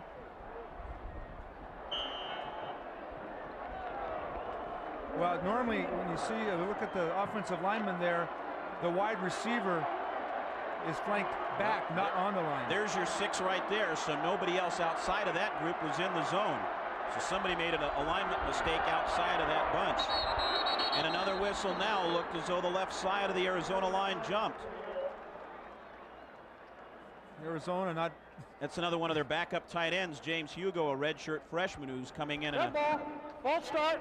Offense. 3 5-yard penalty. tight end alignment. Repeat Back third go down. the Wildcats 5 more yards. How's that for a turn of events? I'll tell you, 2 big penalties on the Wildcats, and Ortiz Jenkins can't believe it. He's done a remarkable job all season coming in the second half, and you can see why so far in this third quarter and beginning of the fourth quarter. He'll be back 1 more year. Maybe have the helm to himself next year, but you never know.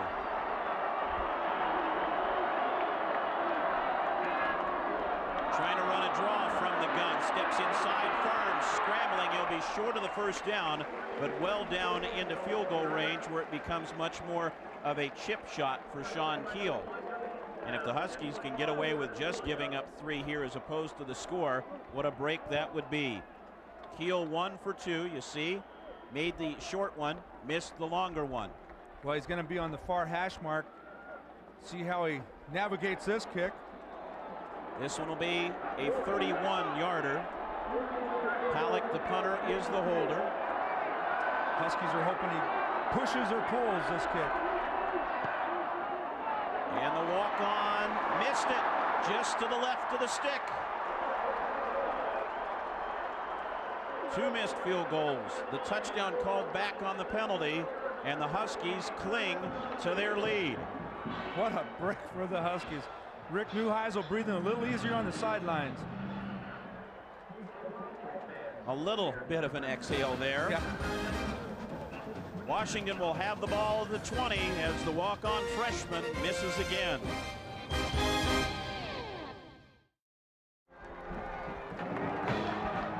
Part of the traveling contingent.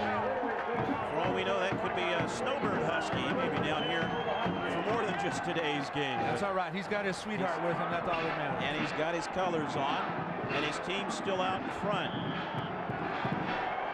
The Huskies need to find some offense here in the second half. Fourth quarter performances have been strong of late. They start out with Shaw.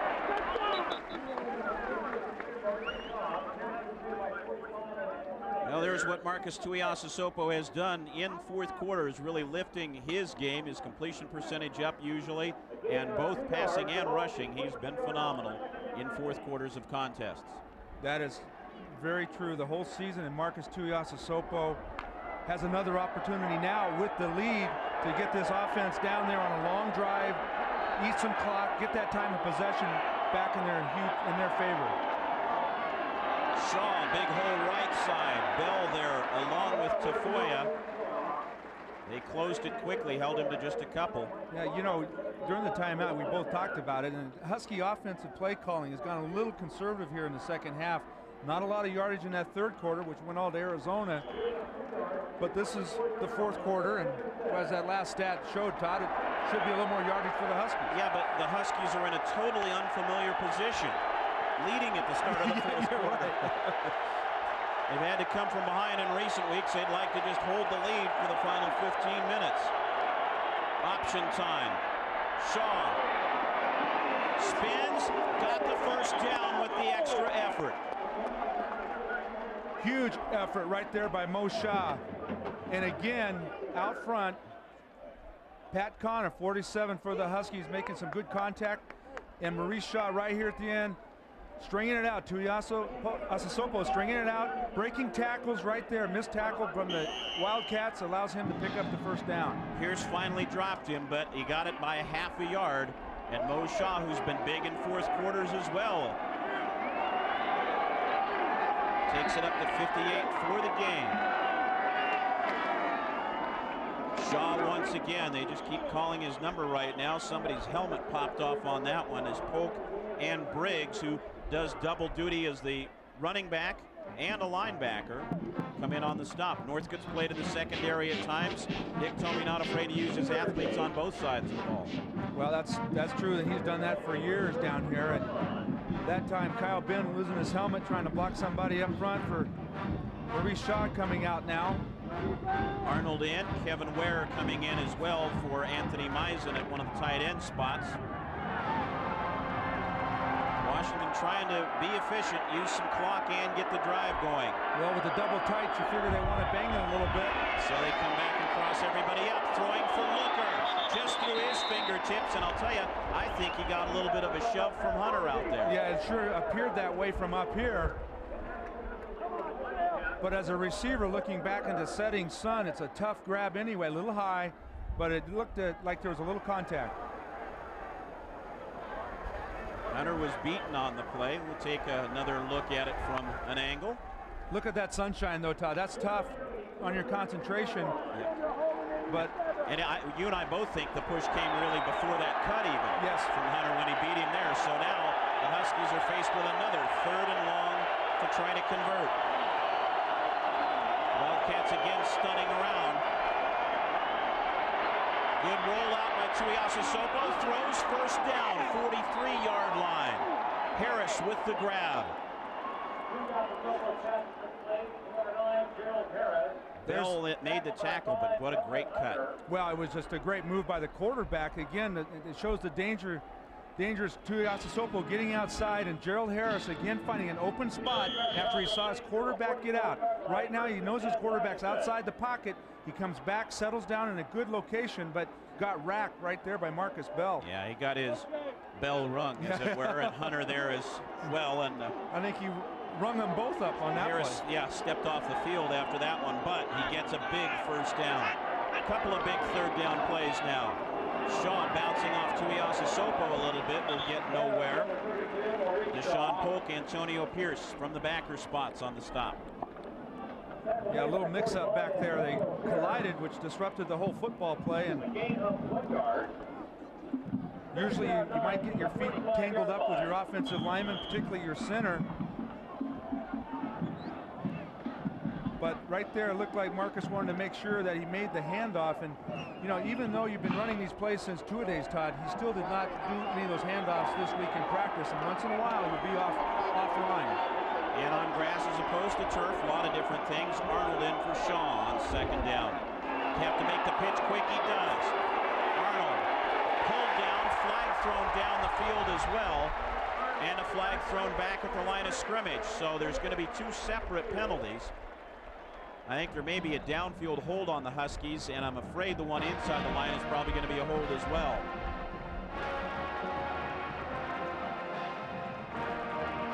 Both of them are holding.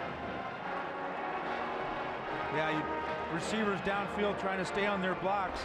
But I was real impressed that time, Marcus Bell, with his speed to get outside and make that play on Paul Arnold. And Haroon was face up on Tuiasa Sopo after he was only able to take about a step that time. Yes, he was, and it was well defended that time by the Wildcats. Sonny, we talked a little bit during a break that Washington has been running the ball inside and not looking to get outside, allowing Arizona to fly at them a little bit here in the 2nd half. Yeah, they have, and you need to have success doing a little bit of both. You got outside sets up the inside. You got to hammer inside to get outside. And that time, Arizona just had the right defense called. 2 holding penalties on the play. First one is declined. The second one is enforced from the previous spot. 10-yard penalty, still 2nd down. How do we know they didn't decline the second one and take the first one instead? I mean, that's just an arbitrary thing. What do you mean the first one? He could have, anyway. Inside the line was one of the calls. Look at 71, Chad Ward. And we saw that from Arizona in the first half. Chad Ward with a nice tackle on his man, just riding him into the turf. But again, did you see that speed out there? Marcus Bell making the play. That's why he's one of the good ones around the conference. Takes Washington all the way back to the 35-yard line. Penalty numbers continuing to mount. They've been big ones when the Huskies have had them today. Double coverage. Harris made the catch. How did he haul that one in? That one had danger written all over it, and he beat the 2 defenders. My gosh, he had Greg Payne out there and Kelvin Hunter. You talk about knife and a ball, if that's the right term.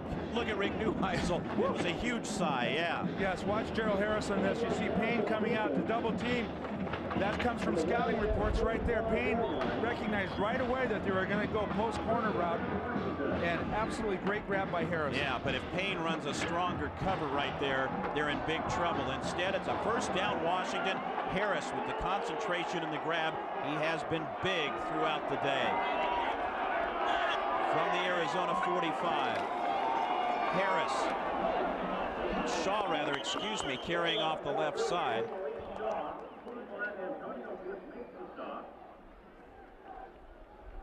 Pierce coming down to stop him along with Robertson. Hey, Todd, coming in this ball game, it's a point if you're with Arizona, the confidence of the coaches is that they have the guys up front to be able to sustain and get a long drive going. And they're proving that right now so far with 8.5 minutes to go in the fourth quarter. Look at Gerald Harris, 71 big yards and nothing bigger than that last reception for a first down. Austin in. Marcus with time, throwing for the big tight end. Stevens couldn't hang on. Tough coverage on that one. And he's a little bit slow to get up now. Antonio Pierce there along with Rafael Jones. Very catchable ball, however, but Tuiasosopo got racked again. Mike Robertson coming in on the pressure just lays him away. Watch Robertson coming from the bottom of the screen. All out right there. Helmet right in the chest. Little distraction there. Rafael Jones on Jeremy Stevens loses a little bit of concentration and doesn't wrap it in. Wildcat fans on their feet again on another big third down for Washington. Sideline Elstrom, first down. 32-yard line, and he beat Gales again. There have been, on this series, 3 big receptions, and they have been picking on Leland Gales all afternoon. That time, Todd Elstrom went with the big grab. Little play action fake, but nice block up front, stuffing the linebacker coming through, and that's what you have those running backs back there. They got to run, but they got to block. And, Sonny, 3 big third down conversions from a team that's 9th in the conference in converting third down plays. Good point, Todd. That's excellent point.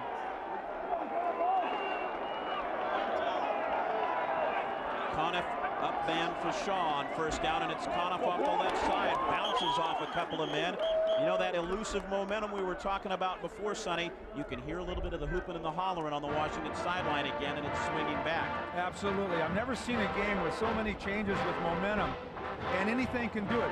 It looked like the big penalties that knocked off the scoring opportunity for Arizona open it up for the Huskies to get able to do what they like to do, and that's win the battle in the trenches and move the ball downfield. Wildcats still enjoying the total offensive advantage, 336 to 308 right now. But another good gain by Conniff on first down. Shaw, huge hole, couldn't get to it that time, and Bell there to meet him. Yeah, he saw the hole and tried to get those old feet going in the right direction and just lost his balance. He had room to pick up that first down. Unfortunately, he loses his footing.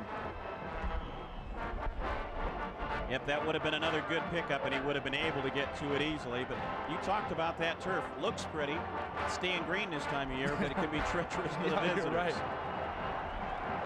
So again, the Wildcat fans try to urge their unit on. Washington needs to get to the 22. Shaw, the lone setback. Quick drop fade route for Harris.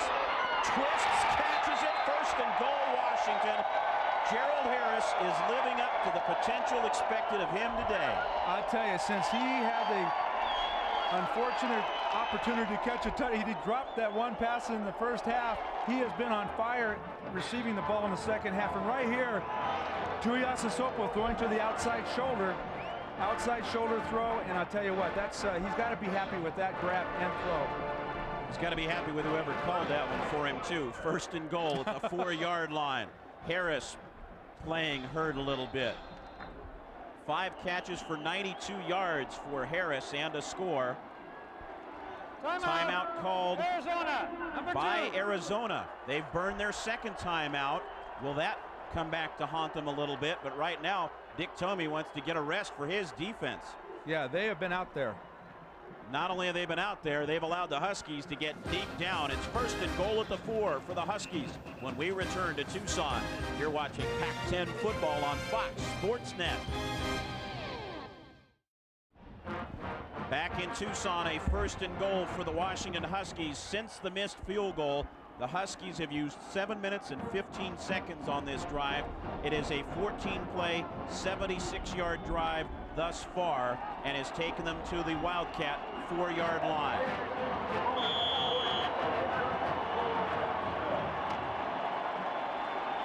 Conniff and Shaw in the backfield. Elstrom and Looker will split out to the left side.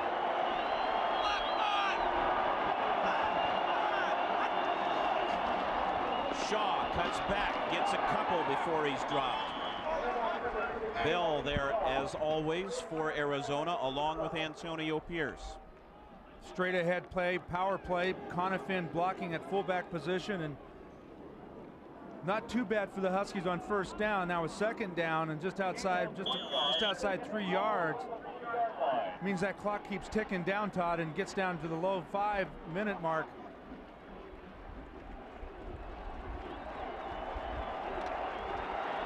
Triple tight end set this time for the Huskies. Stevens, Meisen, and Ware all in, along with Conniff and Shaw. That's Meisen in motion. Shaw bounces off one, bounces off another, takes it down to about the 1-yard line. Some of the toughest yards of the day for Mo Shaw.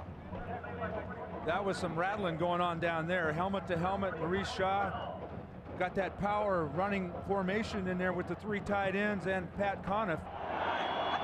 Watch the left side.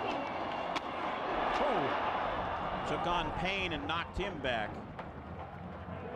Payne will feel that one tomorrow. Husky coaches substituting again, motioning to players. The tight ends come out.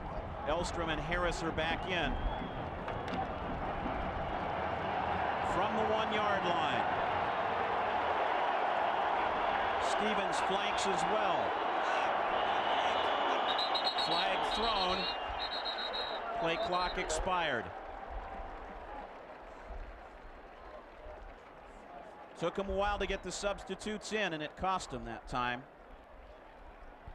Dead ball, delay a game, offense. 5-yard penalty. At this stage of the ball game, though, Todd, Rick Neuheisel is correct in pointing to that clock because young Tuiasosopo has to remember they have 3 timeouts. Don't want to get back on the 6-yard line. Unfortunately, he didn't do that. They still have 3 timeouts, but they've got a little bit further to go. That's a great point, Sonny. Washington hanging on to the ball in this quarter. They want to hang on to it for about 6 more yards worth right now. Same alignment. Looking for Stevens, double covered, up, touchdown! The big guy yanks it in. He just literally walled everybody else off, and at 6'7", you're not going to get around him. If they do, it's going to be interference. That time it's like throwing a rebound up to the big forward. And Rick Neuheisel extremely happy with that. It's a short alley-oop. Well, it looks like it was the same, yeah, you're right. Same play that was called, they had called originally as they're getting ready for the extra point, but they stuck with the play. And electing to still go for 1 rather than 2 to stretch it out to 10 points. Anderson through the uprights. The lead back to 9, and an impressive drive, 80-yard touchdown drive. Jeremy Stevens caps it with his 4th touchdown catch of the year. The Dogs lead it by 9.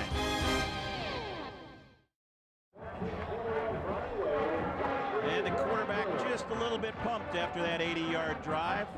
Hats in hand, the Huskies are going to turn it over to the defense with a 9-point lead. I know that Rick Neuheisel at practice, when it gets to this point, he likes to see that gold helmet, Husky helmet in the air. Just another routine day, gutty performance, yeah, for that young man. Anderson with a good drive this time. A little confusion amongst the returners, but Kroon will take it. And hanging on, guess who's there again? Curtis Williams. Designated tackler on special teams, particularly on kickoffs. Right here, as I said, it looked like it may have been the same play that was called from the 1. Just throw it up for grabs, and even Marcus Bell, as good as he is, could not get up that to Jeremy Stevens' height. Yeah, they would have needed to put in a quick phone call to Lute Olson for help on that one. Yeah, I can get that high if I have one of those little trampolines. Little air ram, yeah. 4th touchdown catch of the year for Jeremy Stevens. Jenkins has gone all the way in the second half. Underthrows his receiver. Good coverage for the Huskies, but Bobby Wade could not get to the ball. Sonny, important here for the secondary and the team not to get too complacent, too relaxed, and sit back in a mode of prevent. Well, you know, you're right, but on that particular play, the front, you see Keith Smith looking at the play, wishes he was in there throwing the football, but the front got a pretty good rush on. They got a good push upfield, forced Jenkins to throw the bad pass.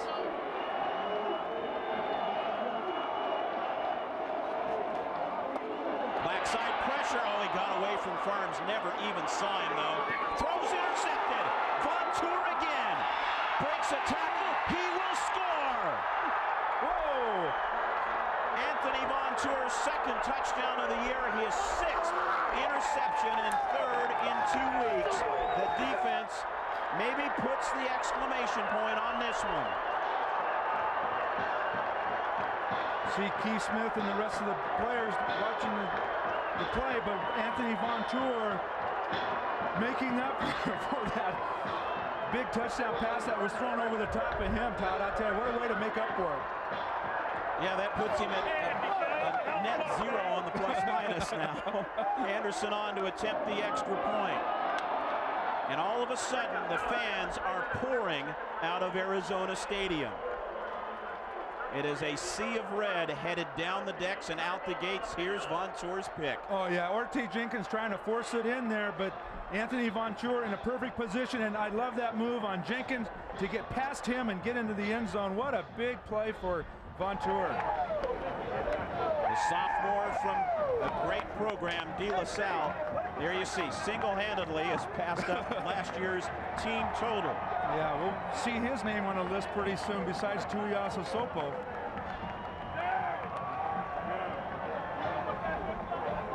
An ill-advised ball, and it all started with that great backside pressure from Farms. I was really surprised. I think Jenkins must have heard footsteps because he never saw him at all. Either that or Jeremiah closed his eyes before he was going to deliver the blow. Whatever, it all worked out. You got to just kind of keep everybody contained right now and remind them we've still got some time to go. Husky special teams out pointing to their fans, telling them to get pumped. It's been a tale of 2 quarters for the Huskies today. All second quarter, they got the 19, then they get back-to-back strikes right here in the 4th. 4th quarter scoring for Washington against its opponents this year has got to be phenomenal. Unbelievable. And that young man right there, no, not Gunner in the sunglasses, Tuiasa Sopo, coming out with a great effort again this afternoon, leading this team down on that huge drive. Well, by quarters, not as impressive. They've only outscored their opponents by 31 now, 90-59 with those scores. Y'all done now? I'm all done. Got your pictures taken? Well, I love these Husky fans down here, and I just like to take some of that home with me, Todd. I don't blame you. It's been a dog day in the desert as the Buttons promoted. And he didn't have to do it single-handed this time either. Had a little bit of help there, but there's a Vontour getting great talking to from Rick Neuheisel. Love that move he made along the sidelines past Jenkins to get the touchdown. Anderson waiting once again.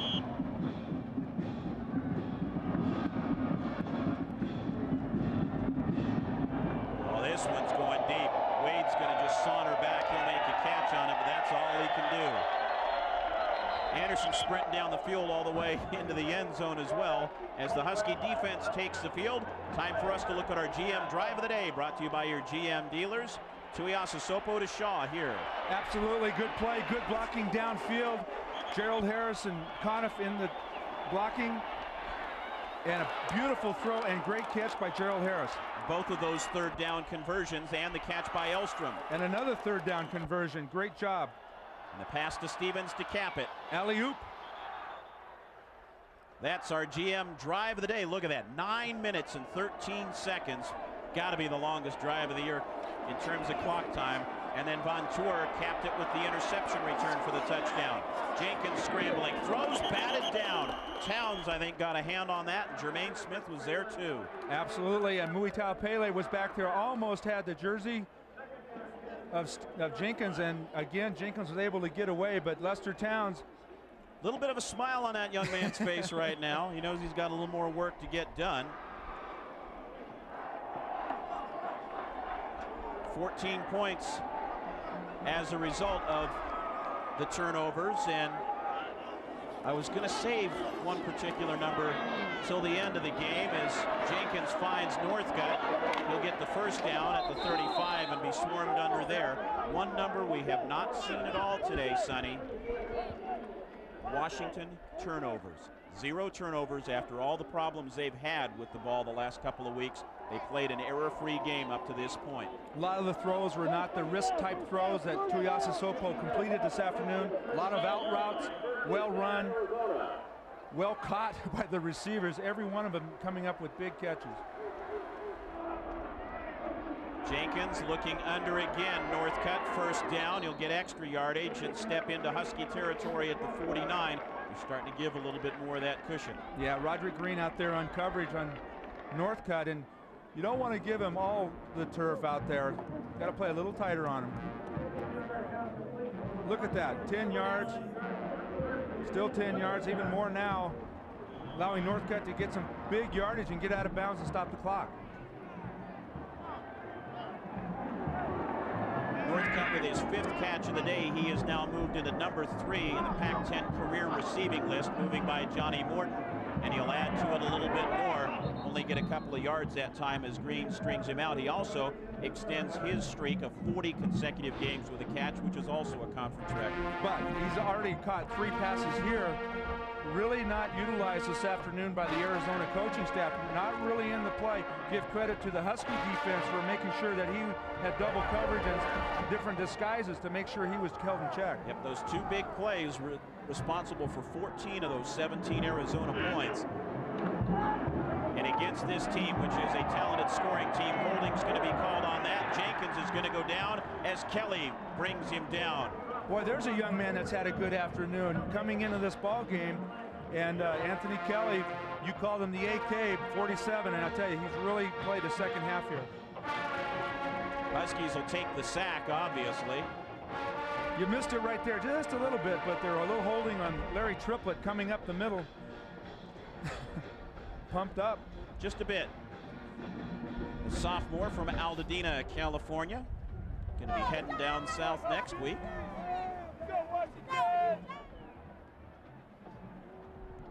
Anxious moments, but they get a little less fraught with a 16-point lead. Penalties decline. 3rd down. The Wildcats have a bundle. 3rd and about 24. This is the emptiest I've ever seen Arizona Stadium.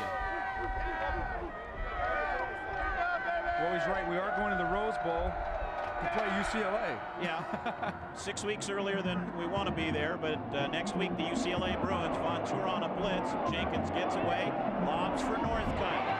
35-yard line, and a first down for Arizona. Northcutt doing the smart move. He sees the cornerback come on the blitz. Anthony Von Tour back there to get Jenkins, but Jenkins eludes him and finds Northcutt, who had broken downfield, and Hakeem Akbar couldn't get over there in time. Sees he's gone. There's Akbar, but whoop, and he slips again on that nice grass again. It's been pretty nice grass for the Huskies so far today. Outside and complete this time. Marvin Brown, who had the big touchdown catch, he'll get another first down. Tell you what, though, Sonny, you don't want to let them come back too bad, because this is 2 scores and 2 two-point conversions to tie it. No, then in this game, nothing's ever a given. Timeout, Washington, number 1.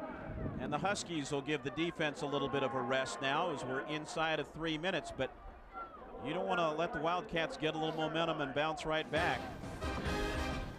Washington trying to close this one out against Arizona. We'll be back to do the same in a minute.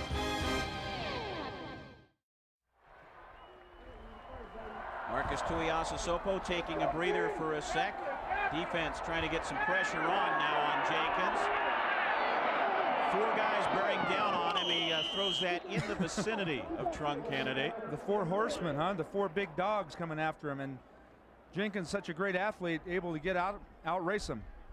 That last one, the first incomplete pass that Jenkins has thrown on this drive, as the Wildcats have moved down the field in a little over a minute. Juggle there, underneath for Northcutt. Breaks through. Big open field tackle right there at the 10-yard line as Williams hit him. But another first down for the Wildcats, and they go over 400 yards of total offense for the game. Good call. Get the ball in the hands of your most exciting and explosive player. But a big hit, not only on special teams, but in that safety position. Williams coming up to knock him down. This Husky defense has done a pretty good job against 2 of the country's best offensive units the last 2 weeks. First Stanford, this week Arizona, which is 5th in the country in total offense. Jenkins fights off Farms through the end zone. Incomplete. Nice stiff arm out there. Ortiz Jenkins, talk about strong. He just kind of swats him away, and right here at the end, Jeremiah Farms, boom, knocks him down. Good play. Unfortunately for him, nobody opened downfield. Wade pretty well covered that time along the sideline.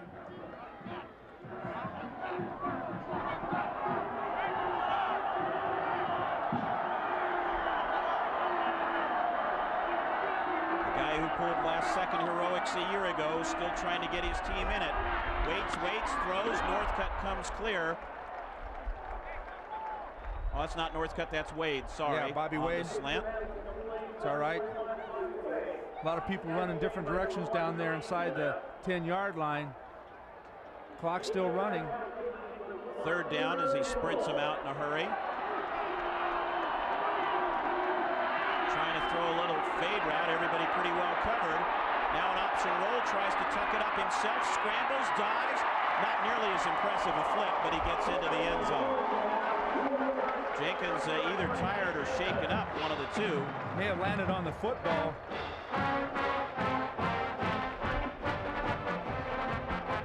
Yeah, that always hurts. Good play. Ortiz Jenkins with the rushing touchdown. He is 4th of the year. Yeah, and I think you're right, Sonny. He did bounce on the ball a little bit. Now, this conversion alone perhaps becomes the biggest defensive play in the drive. We'll watch Jenkins take it in first. Used a lot of time. Look, he was going to this left to Bobby Wade. Not open over there. Comes back to this side. Great coverage by the Huskies inside the red zone, inside the 10. And again, a nice leap. And right there, he lands on his side and the ball. So they forgot that he was going to go up high once again. But if they can defend the 2-point conversion here, it would force the Wildcats into 2 additional scores, even if they're able to come up with the onside kick. Well-built young man there. Yes, he is 6'2", 216. Very athletic, again with the big dive to get into the end zone. And in a hurry, too. Yeah, really. 2 minutes. And, you know, it's like you said, Todd, you know, you play prevent defense and let them eat up yardage and score. So interesting now, Smith, who has not taken a snap the entire half, has to toss the headgear on and try to get the 2-point conversion. They line up trips to the right. Out of the play action, throws, up in the air, still available, batted, caught. Manu Maliuna with the 2-point grab. How big a play will that potentially be? Boy, the Husky defenders looked like they were trying to catch it for a pick, but all they really should do is just knock it down so no one has an opportunity to hang on to it. Looked like a matter of just out-muscling the Husky defender. There's the pop-up in the air. Yeah, he just wrestled it away at the last second. Looked like, I think it was Daniels trying to come back and get a piece of it. It did look like that. Keith Smith picks up a vital 2-point conversion. See him get congratulated by that ex-Husky QB, Dwayne Aquino. Yep, a lot of crossing over between these 2 staffs.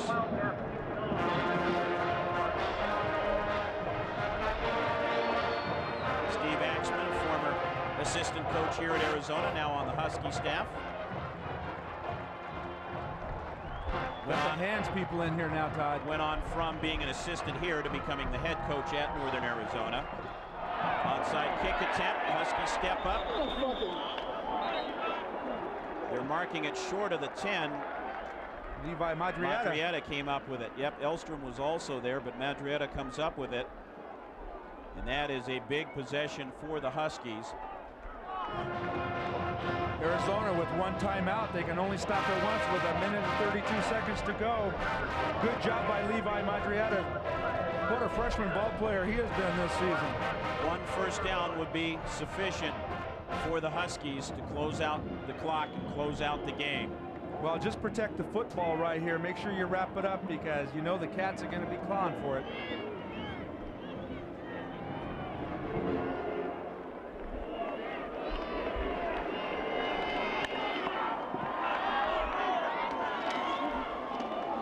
Shaw once more. Guys are just trying to hold him up and then take a swat at the ball. Luna, the first tackler there, and the Wildcats will use their final timeout. Their final timeout. Jim Springer with a little emphasis there just to make sure everybody knows it.